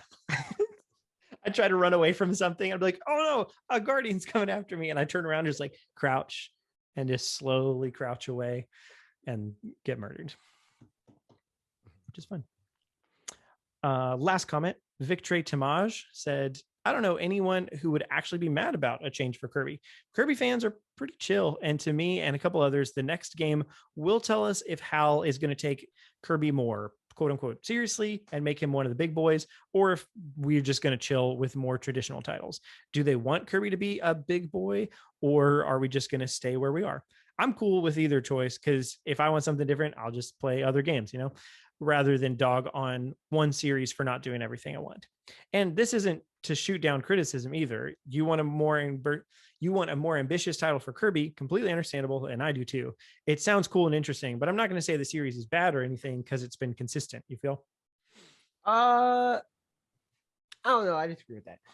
I think that like it's if you like a series for like what it has been and when it did try to push things forward and stuff like that, it's like defeatist to like assume that it's like like this is just what it is and this is what it's always going to be and that's all it needs to be, because we're also like buying the game, we're also a fan of the game and want it to be better. Like it's fine to be like fine with the game, but I don't think that that's like a negative thing to want it to grow too. Right. Yeah. And I don't think that like it's an answer to be like, just play something else. You know? I mean, and because like obviously people that want better for different series are playing other things, and that's why they want better for the thing that they're playing, because they see the other things and they're like, yo, like this game used to be like this and now it's like this. How come this game can't try to like be its version of that, you know? Yeah. I think, I mean, I generally agree with the comments. Yeah, I think the not saying that the series is bad because it's been consistent, I think that's totally true, but consistency and being stale is also a little bit of a different thing, you know? Yes, exactly. Because I think that you can be consistent or being bad and being stale, rather. I think you can be consistent and be growing versus just making the same game. Yeah. Like and like graphically improving as much as a Kirby game could graphically improve, you know? I mean, it's the whole like Nickelback thing, you know, where like Nickelback is consistent at doing exactly the thing they're doing, and like, I mean, they arguably are still doing great, like, but their reputation is not great as far as like within the music caring community. Because like the thing is, when you're making something that's like, I mean, by all intents and purposes, consumable, and you're like continue to make those things, it doesn't feel great to continue to make the same thing over and over again. Like the thing that will make like people like get over stuff like movies and games and music is if the artist that they like literally just does the same thing over and over again. Like they want the familiarity and for it to still be within the same realm of what they like the thing for. But if it's literally the same thing, it's like, I already heard this before. Why am I paying money for the same thing again? Prime example, Marvel right now. I feel like they're doing a good job for the most part of having properties evolve. Like, I mean, the TV shows were, well, two of the TV shows were pretty different. One of them was important. Our Marvel movie. Yeah, it was, but like, Falcon and the Winter Soldier was very like, tonally felt the same, you know, other than like some important points that it made. But Black Widow, I feel like, was a great example of like, nope, this felt very through and through Marvel to me. And like, I liked it fine, but it was nowhere near the top of any of my lists, not because it was a bad movie at all, but because it's like, I feel like I've seen this before. Like I just don't care about it as much. Whereas like, I'm super excited to see Shang-Chi coming out soon, because that feels more different, and Eternals feels more different and stuff, but it's all still, like you said, within tonally the same world of Marvel, but it's adding to it and it's iterating on it. So I think, but if you were to see Black Widow, if it were in phase one, it would be regarded as like probably a more entertaining or better movie than now, because it's stale, and that's literally it, you know. So there was some good things. I enjoyed some. No, I don't think that Kirby's necessarily bad. But I do think that like it's like a victim of circumstance. It's like every other franchise around it on this platform has gone above and beyond to try to push forward.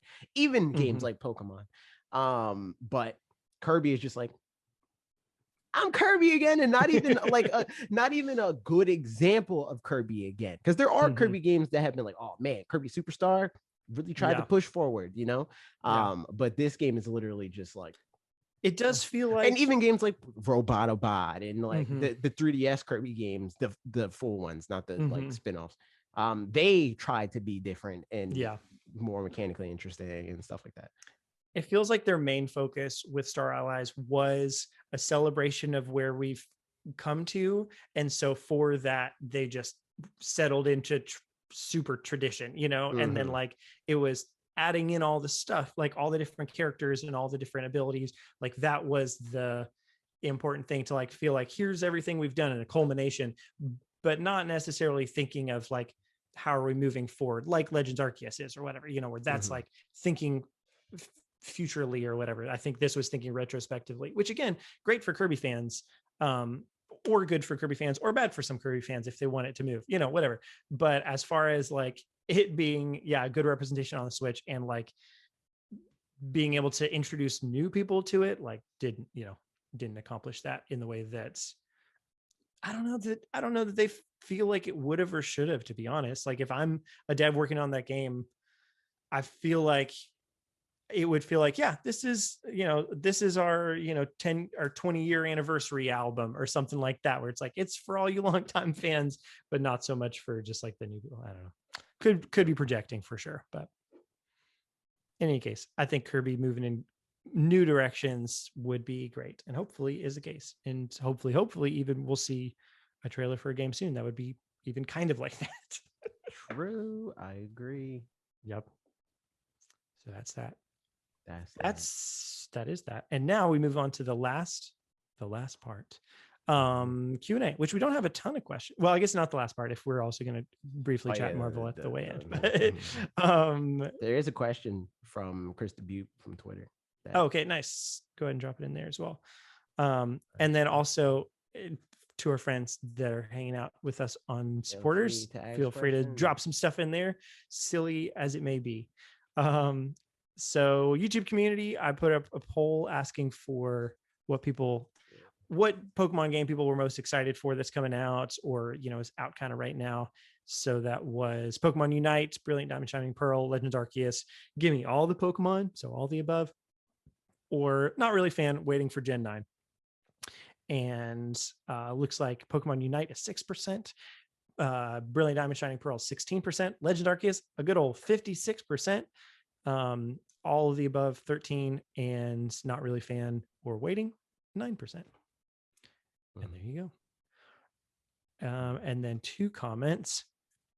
Let's grab. So Cool said, I just beat Platinum last weekend, so I think I'll skip the remakes, but definitely hyped for Arceus.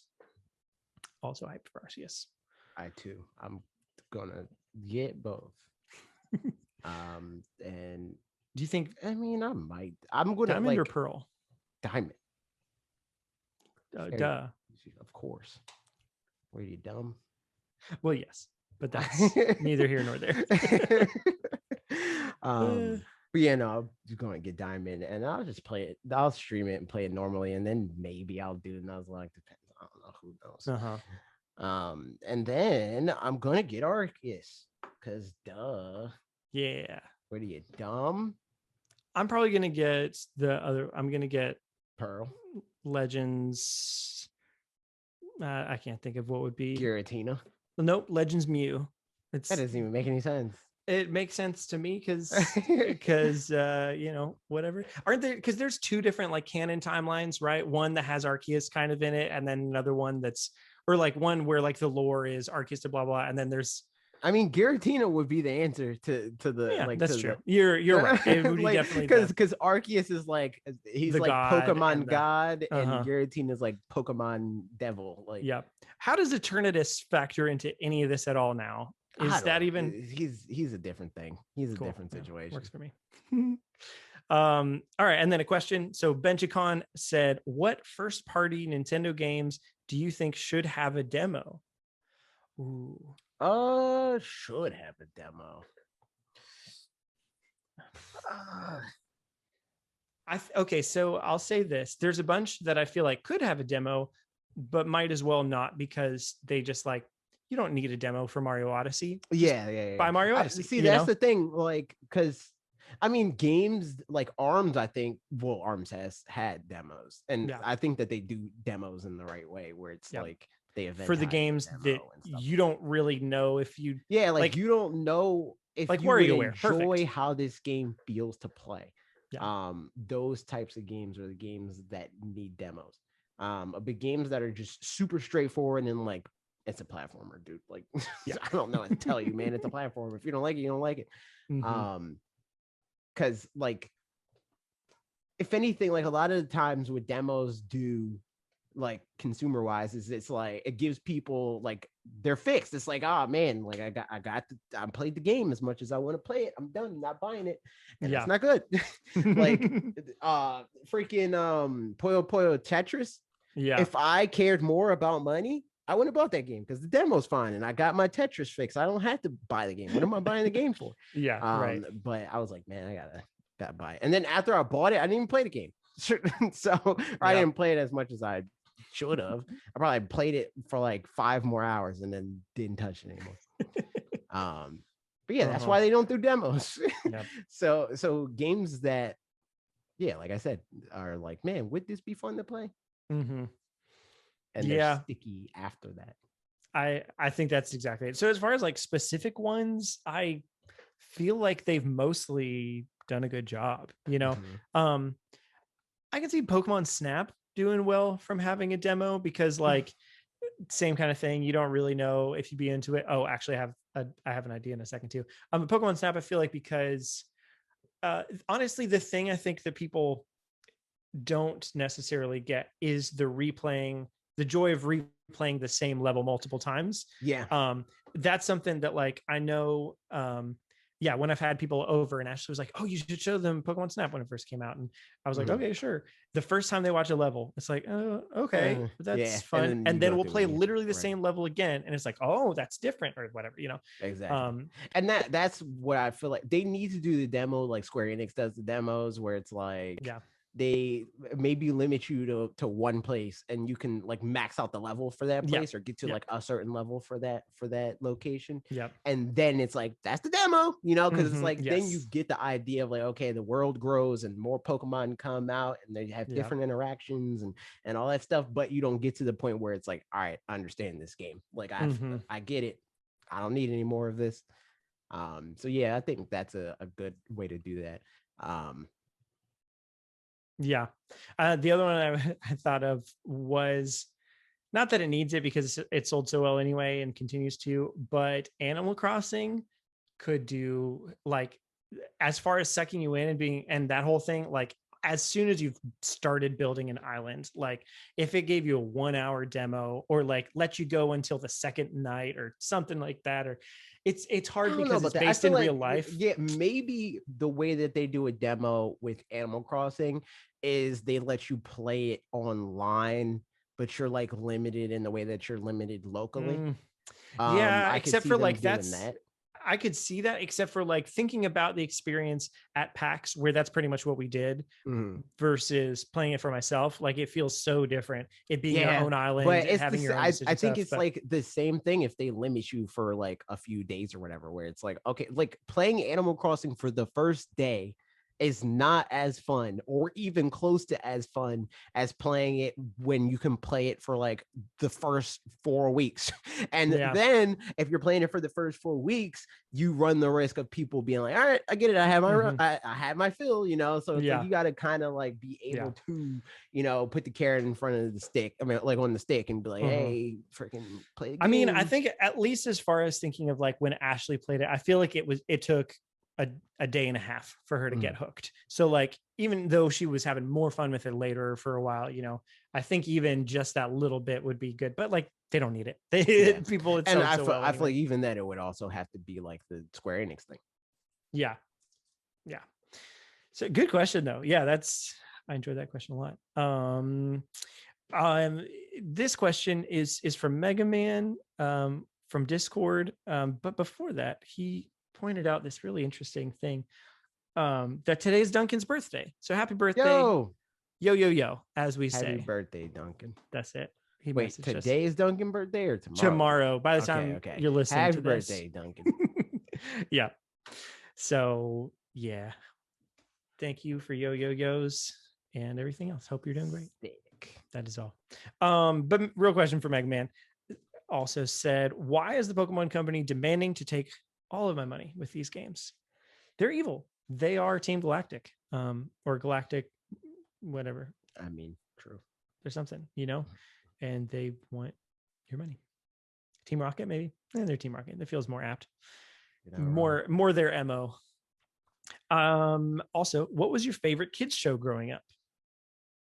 I mean, Pokemon.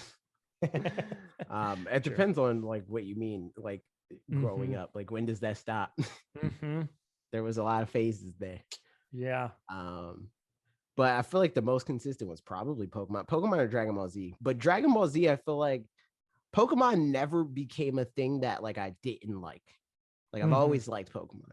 Dragon Ball Z, like now currently, don't really like Dragon Ball Z that much because I feel like Dragon Ball Z got to the point where it's like it got stale and uninteresting because they just tell the same story, maybe the same two stories, over and over again. It's like they got to Frieza, and then like every villain after Frieza is like, this one's Frieza, but he's kind of even more of an arrogant dude, or like he can turn into bubblegum. It's like they just like iterate on the same two ideas. I mean, Pokemon's a good one. I feel like there's an era where maybe like Fairly Odd Parents or Boy Meets World, from like 10 to 13 kind of age. And then 13 onwards, which at that point, I don't know if that's still considered growing up, but whatever. Simpsons for sure. Like that. As soon as I started watching The Simpsons, that like took over my mind space. I feel like those shows, like I was talking to Logan about this the other day, where he was like, man, I really love Futurama, but like I feel like he was like, my favorite one of these shows is probably Family Guy or whatever. And I was like, I don't feel like I've ever really watched those shows. Like I've seen them for sure. Like I've seen Futurama and like Family Guy and like the Rick and Morty's, like that kind of genre of show. Which I would definitely like separate those out more than they, from an outside point of view, 100% makes sense to just put them all in the same bucket. But there's definitely nuance where like, but yes, continue. I feel like they occupy the same like space. Like they're different shows, but they occupy like the same. They're competing, they're trying to like fill the same slot.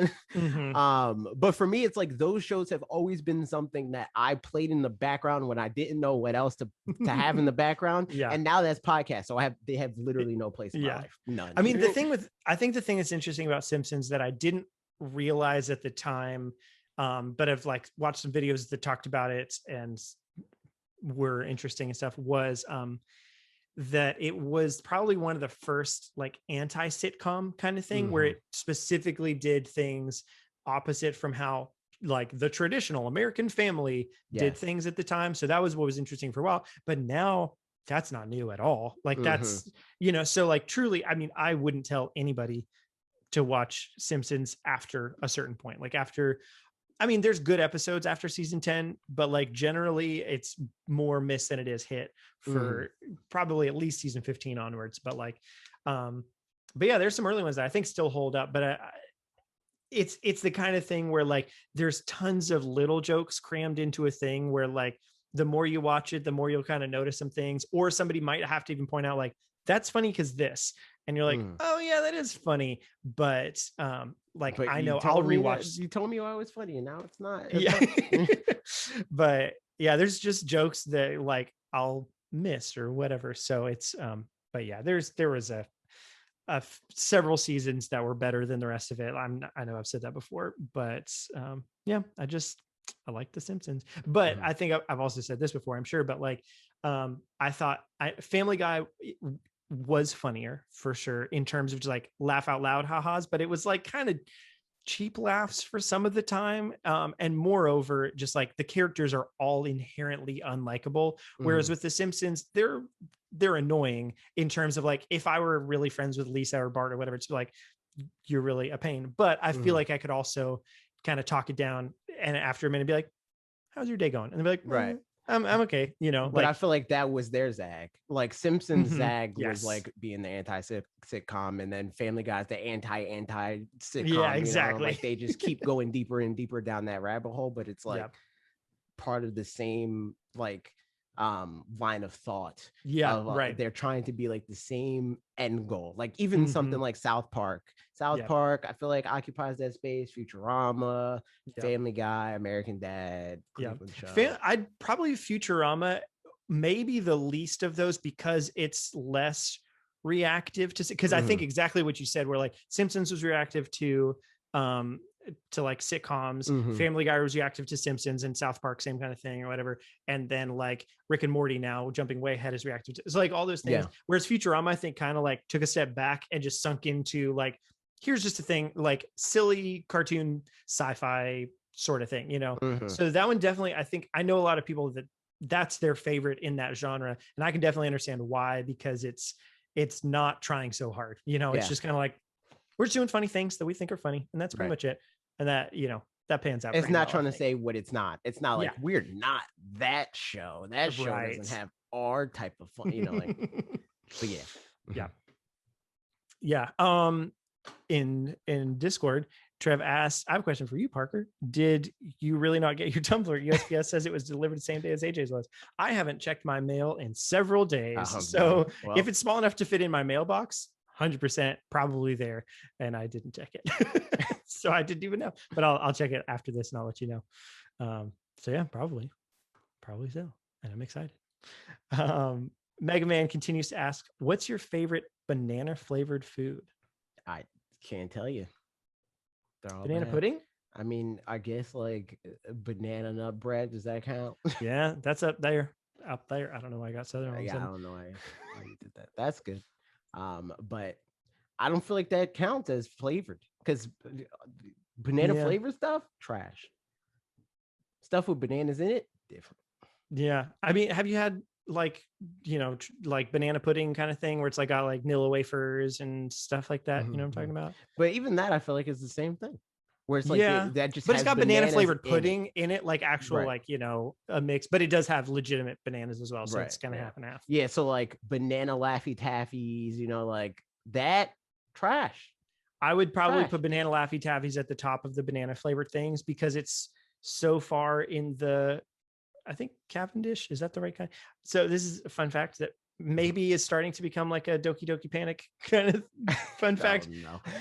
I don't know. It feels like the kind of thing like, yeah, probably everybody knows by now. But in case not, there was like the reason Laffy Taffy banana or banana Laffy Taffy and stuff don't taste like what bananas actually taste like, and like banana candy just doesn't taste like what bananas really taste like that much, is because there was a different kind, there were two different main kinds of bananas. One of them went extinct. They picked one that just straight up went extinct because there was some, I don't know, fungus or something that killed all of them across the planet. So there you go. Now, and apparently the kind of banana that we still do have is also going, like, starting to maybe go extinct. I'm not super mad at that either. Like, I like bananas are fine. I don't actively hate bananas. Banana flavored stuff I actively hate. But I don't actively hate bananas. So like, but also bananas are like, they're the most disposable fruit I am. Like, if bananas went away, I'd be okay with that. Imagine this. Imagine it's 21:33. An 8-year-old is playing the old retro game Super Smash Brothers, and Diddy Kong throws a little yellow thing in the air, and they're like, slips on it. What the heck is that? What is he even throwing? This he's mythical. He's throwing a Mario Kart. Yeah, that's true. Creation. Yeah, got that from Mario Kart. He sure did. It's just like it would be like throwing a bomb at that point. Exactly, that's true. Millions of people depend on bananas every day. Yeah, probably. Also, Alex said, Parker, I'm playing Divinity Original Sin 2 and I died real quick. Right. I need to know more. Give me your updates. And I will say, okay, here's the thing. I think I said this on Twitter, but I can't remember if I did, so I'm going to make sure to say it. For me, it was like tutorial was like, I had to kind of push through the tutorial. It felt like it threw a lot of things at you in a way that probably needed to, but like wasn't particularly fun because of that. First, like area town kind of thing that you're trying to get out of, that's like the story beat immediately is like, you're trying to get out of this area, is good, but like wasn't super totally hooked. And then as soon as I got out of that area and into like the broader world, that's when it like really fell into place, and the game is phenomenal. So once you get out of that area, I feel like is where it gets real good. But even in there was still also had some really cool stuff. That's to this day still among the games that I feel like I remember the most percentage of set pieces of it even having only played it once. Like I remember every corner of Mario 64, Mario Odyssey or whatever, but it's because I've replayed it a bunch of times and like seen other people playing it and stuff. So, but yeah, it's just good stuff. That's all. Trev also said these are the bad bananas, mid at best. No, banana flavored stuff way worse than actual banana. I'm with you that bananas are mid, but banana flavored stuff are actively bad. Yeah, if things tasted like banana, or maybe we just think that because it's so different. No, it's because it's bad. Yeah. Like I don't like regular watermelon, but I like watermelon flavored stuff. If watermelon flavored stuff, if watermelon tasted like watermelon flavor, I'd be so down for watermelon. But it does not. So I am not. Yeah, I think cheating or not, the answer is banana pudding, because it's got some fake banana stuff in there for sure. But the real answer, probably banana Laffy Taffy, I think. But it's so bad. Yeah, it's pretty bad. But it's the only context for some reason that I'm like, it makes sense here. Maybe I just had it so much or something that it like Laffy Taffy and banana just kind of go together. Man doesn't get to ask banana related questions anymore. I'm surprised Heart Me Cutie didn't ask this question. Yeah. Oh man. All right. Last question. Chris the Butte, what should I cook for dinner? Probably bananas. Yeah, probably so. I'm gonna say chicken saute or saute chicken or whichever order that comes in, but like peanut sauce chicken. That's what I'm saying. There it is. There it is. Or pizza. Pizza. Or water. Bananas. Did you? I thought you said water. I was like, what? Oh, I did. How do you? You gotta cook water before you can put things in it. That's the first step of a lot of things. Okay. You could call it boiling if you want, but like you're cooking water. I mean, are you cooking the water or are you cooking the thing that's in the water? Well, first you have to cook the water and then you cook the thing that's in the water. This feels like people being like is water wet? Yeah, like that. I love that we both 100% it's that. I hate people so much. Inda asked, what's your favorite plantain flavored food? I didn't even know that was a thing. Yeah. I mean, I don't know if it is either, but the joke still stands. I think you are cooking the water, Trev. I think you absolutely you're not cooking the water, dude. I'm with Trev. I mean, at this point, I've just resorted to I'm just doubling down on the stance because that's what we do as people. So yeah, that's it for all that stuff. But we've got one last segment, but it's gonna have some spoilers. Spoilers. If you haven't seen Marvel or care about Marvel, Trev, he doesn't care. So he'll probably hang out. But if you are watching or listening and you haven't seen What If, get out. Goodbye. Like, comment, subscribe, do all that good stuff. But you had enough warning. Here we go. That's true. Did you see episode? You saw episode 1 and 2? There was one last question that just came into the podcast. Okay, come back. Oh wait, it was a while ago. I just didn't read it until now. What country do you guys want to visit and why? Japan. Yeah. Because the Nintendo Super Mario part. Yeah. That's it. I mean, yeah. There's other like Japanese cultural stuff that would be cool to see, but yeah, there's definitely other countries that would be. That's not the only country, but I was saying like that's the only reason that's the top one for sure. I would pick. Like, no, not even that. Like, what's a country? That's the question I'm answering, and then why? I answered that, and then I said that's it for the why. Not that Japan is the only country that I want to go to. Yeah. My passport expired on a side note, and I'm having to renew it. Oh no! Yeah, it's not good. And also, right now, of all times, yep, it's not good. Well, it's especially bad because my parents. This is now just diving right into Parker's world of things.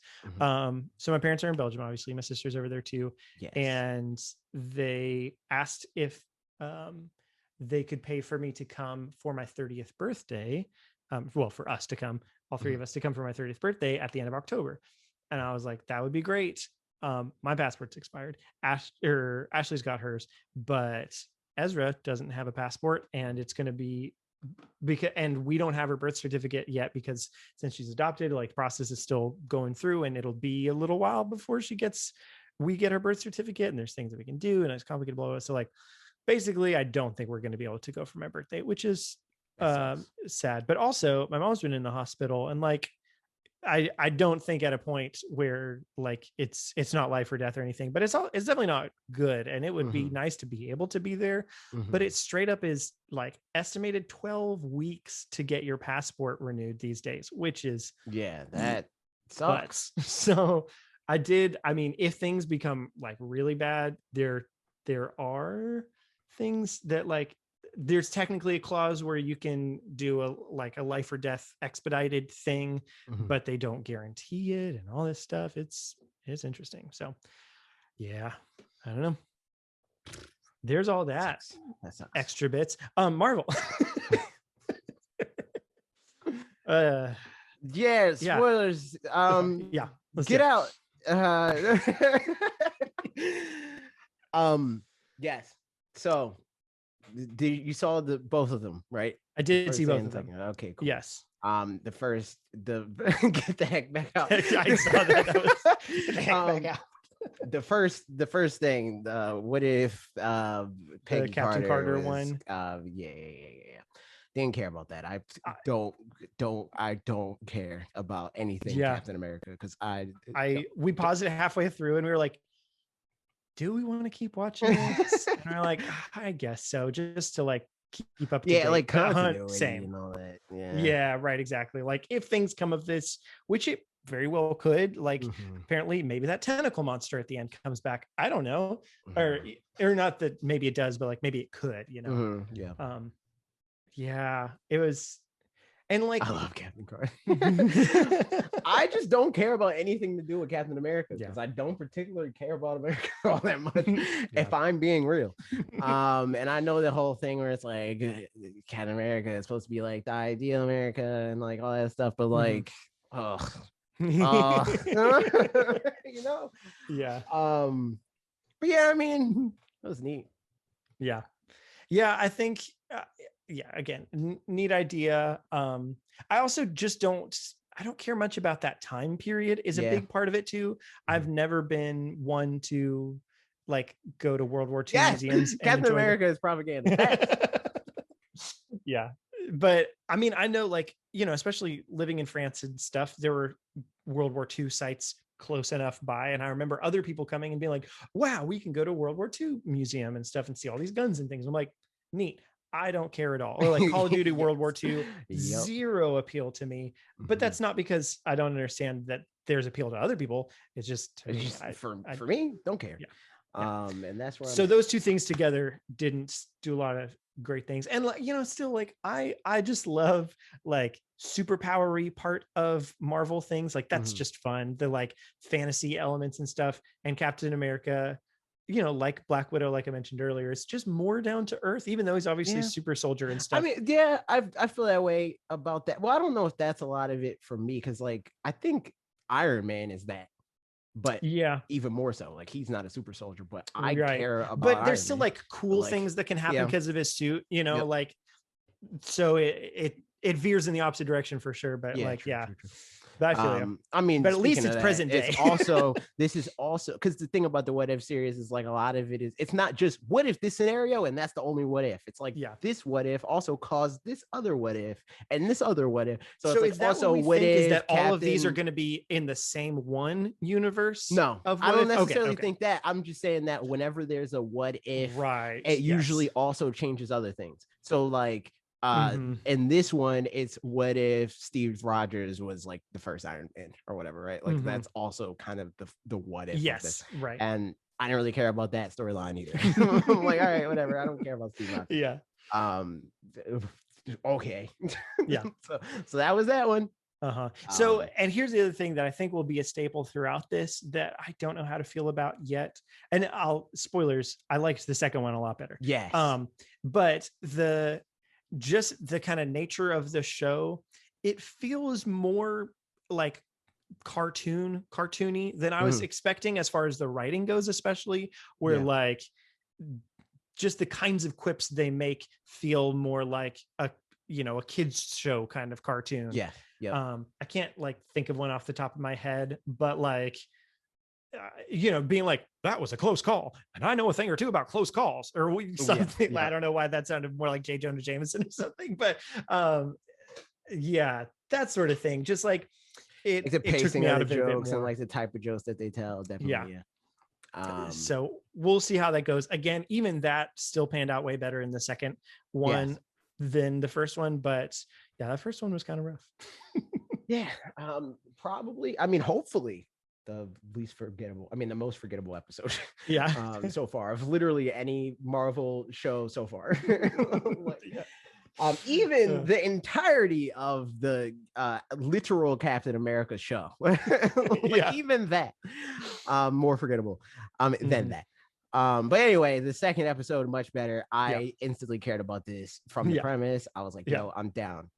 This is sick. I'm okay with that, because even like removed from the Black Panther part, which obviously I care about. I also like Guardians of the Galaxy. Exactly. The universe is just really just the world of Guardians of the Galaxy and that kind of stuff. The tone of it, like that's just more up my alley. Even characters aside, set pieces being the only thing. Like that's just more fun to see, colorful galaxy stuff than seeing World War II things. We're in the Bronx. It's like, I don't care, dude. I don't care. Yeah. But yeah, for sure. I mean, from the get-go, having I guess not the get-go, but like right afterwards, where he came in and was getting the whatever thing that was the Infinity Stone, I guess.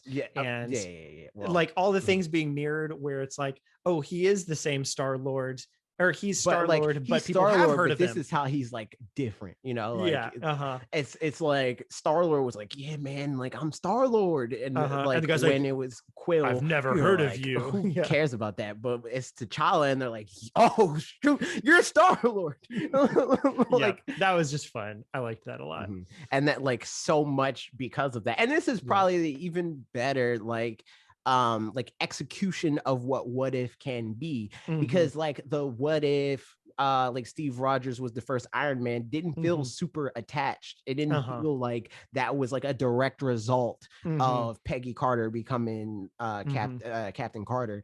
But like the Thanos thing, that felt like it could be because T'Challa is just more diplomatic, like I mean, and also because like I think the fact that we saw T'Challa like picked up in the middle of his life, and we got to see the result of his prior actions because of the what if, instead of just seeing the catalyst and immediate cause and effect of what we're seeing. Because I think that's it wouldn't be quite as much fun, like more believable and stuff like that. Here's the universe that's developed around this character that had done has lived a different life. Domino effect off of this thing that all happened on camera and does not feel like it would cause this big of a domino effect, versus here's this big domino effect based off of years and years of like domino effects that all caused it to culminate into this episode.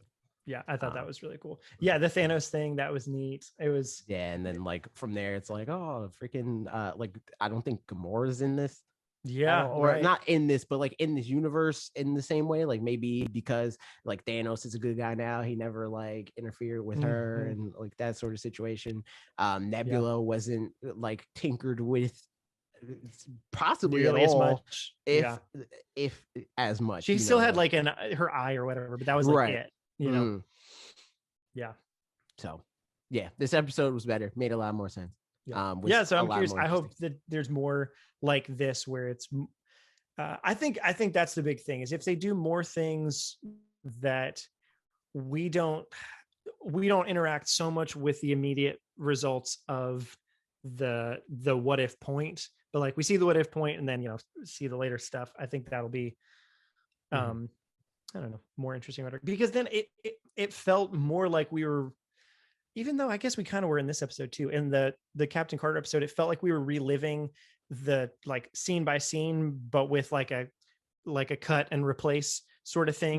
But it didn't. Captain America. I feel like with Captain Carter, it didn't feel like as big of a shift. Right, like, exactly, yeah. So it was like, oh, this is Captain Carter, and instead of it being Steve Rogers, it's Peggy. It's like, all right, well, this is different, but it feels more like it's different because it had to be for the sake of the show, and not different because it actually would be because of how drastically different T'Challa is from Peter Quill.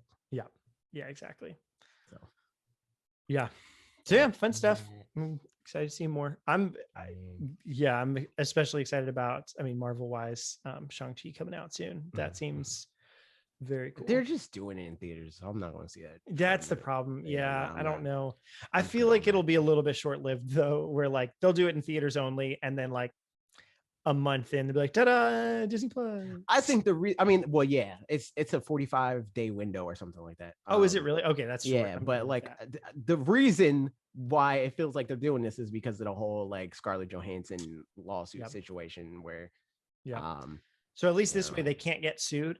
I guess is like they're like, we did it in theaters only. It's like, yeah, but it's gonna be the people that are gonna watch it are gonna watch it. Either this another, situation is like amicable for both sides, even though I don't really care about either side, because both sides is crappy for one reason or another in that lawsuit situation. But hopefully that will pan out in a way that makes it possible for other things can freaking. I think that was the big thing that when I read somebody say that like, if nothing else, Scarlett Johansson doing something about it means that if they're screwing over Scarlett Johansson, then like how much more are they going to screw over other people? If she doesn't stand up for herself, how could anybody else, kind of a thing, which I could definitely see that like if other people are invested or whatever, but I don't know. Yeah, it feels like the other side of it also is true, where it's like multi-millionaire mad that multi-millionaire isn't multi-millionaire. Whatever, dude. And it's hard to care on that front for sure. It would be also fine if like removed from this she was like a better person, but like she's also pretty crappy in different ways. I guess I don't know her that side of things at all, so I don't know. But there you know. Trev said, OMG, the Little Mermaid is the next Avenger. That's crazy. Sick. That's how it works now. Yep. That is crazy. They're just gonna throw in Winnie the Pooh comes up next. Just any Disney property. He's been in Avenger. Check him in there. I don't know what you're talking about. He was actually the first Avenger. But anyway, that's the show. If you stayed for the show after the show, like, comment, subscribe, do all the stuff I told the people that I told to leave to do. Goodbye. So long.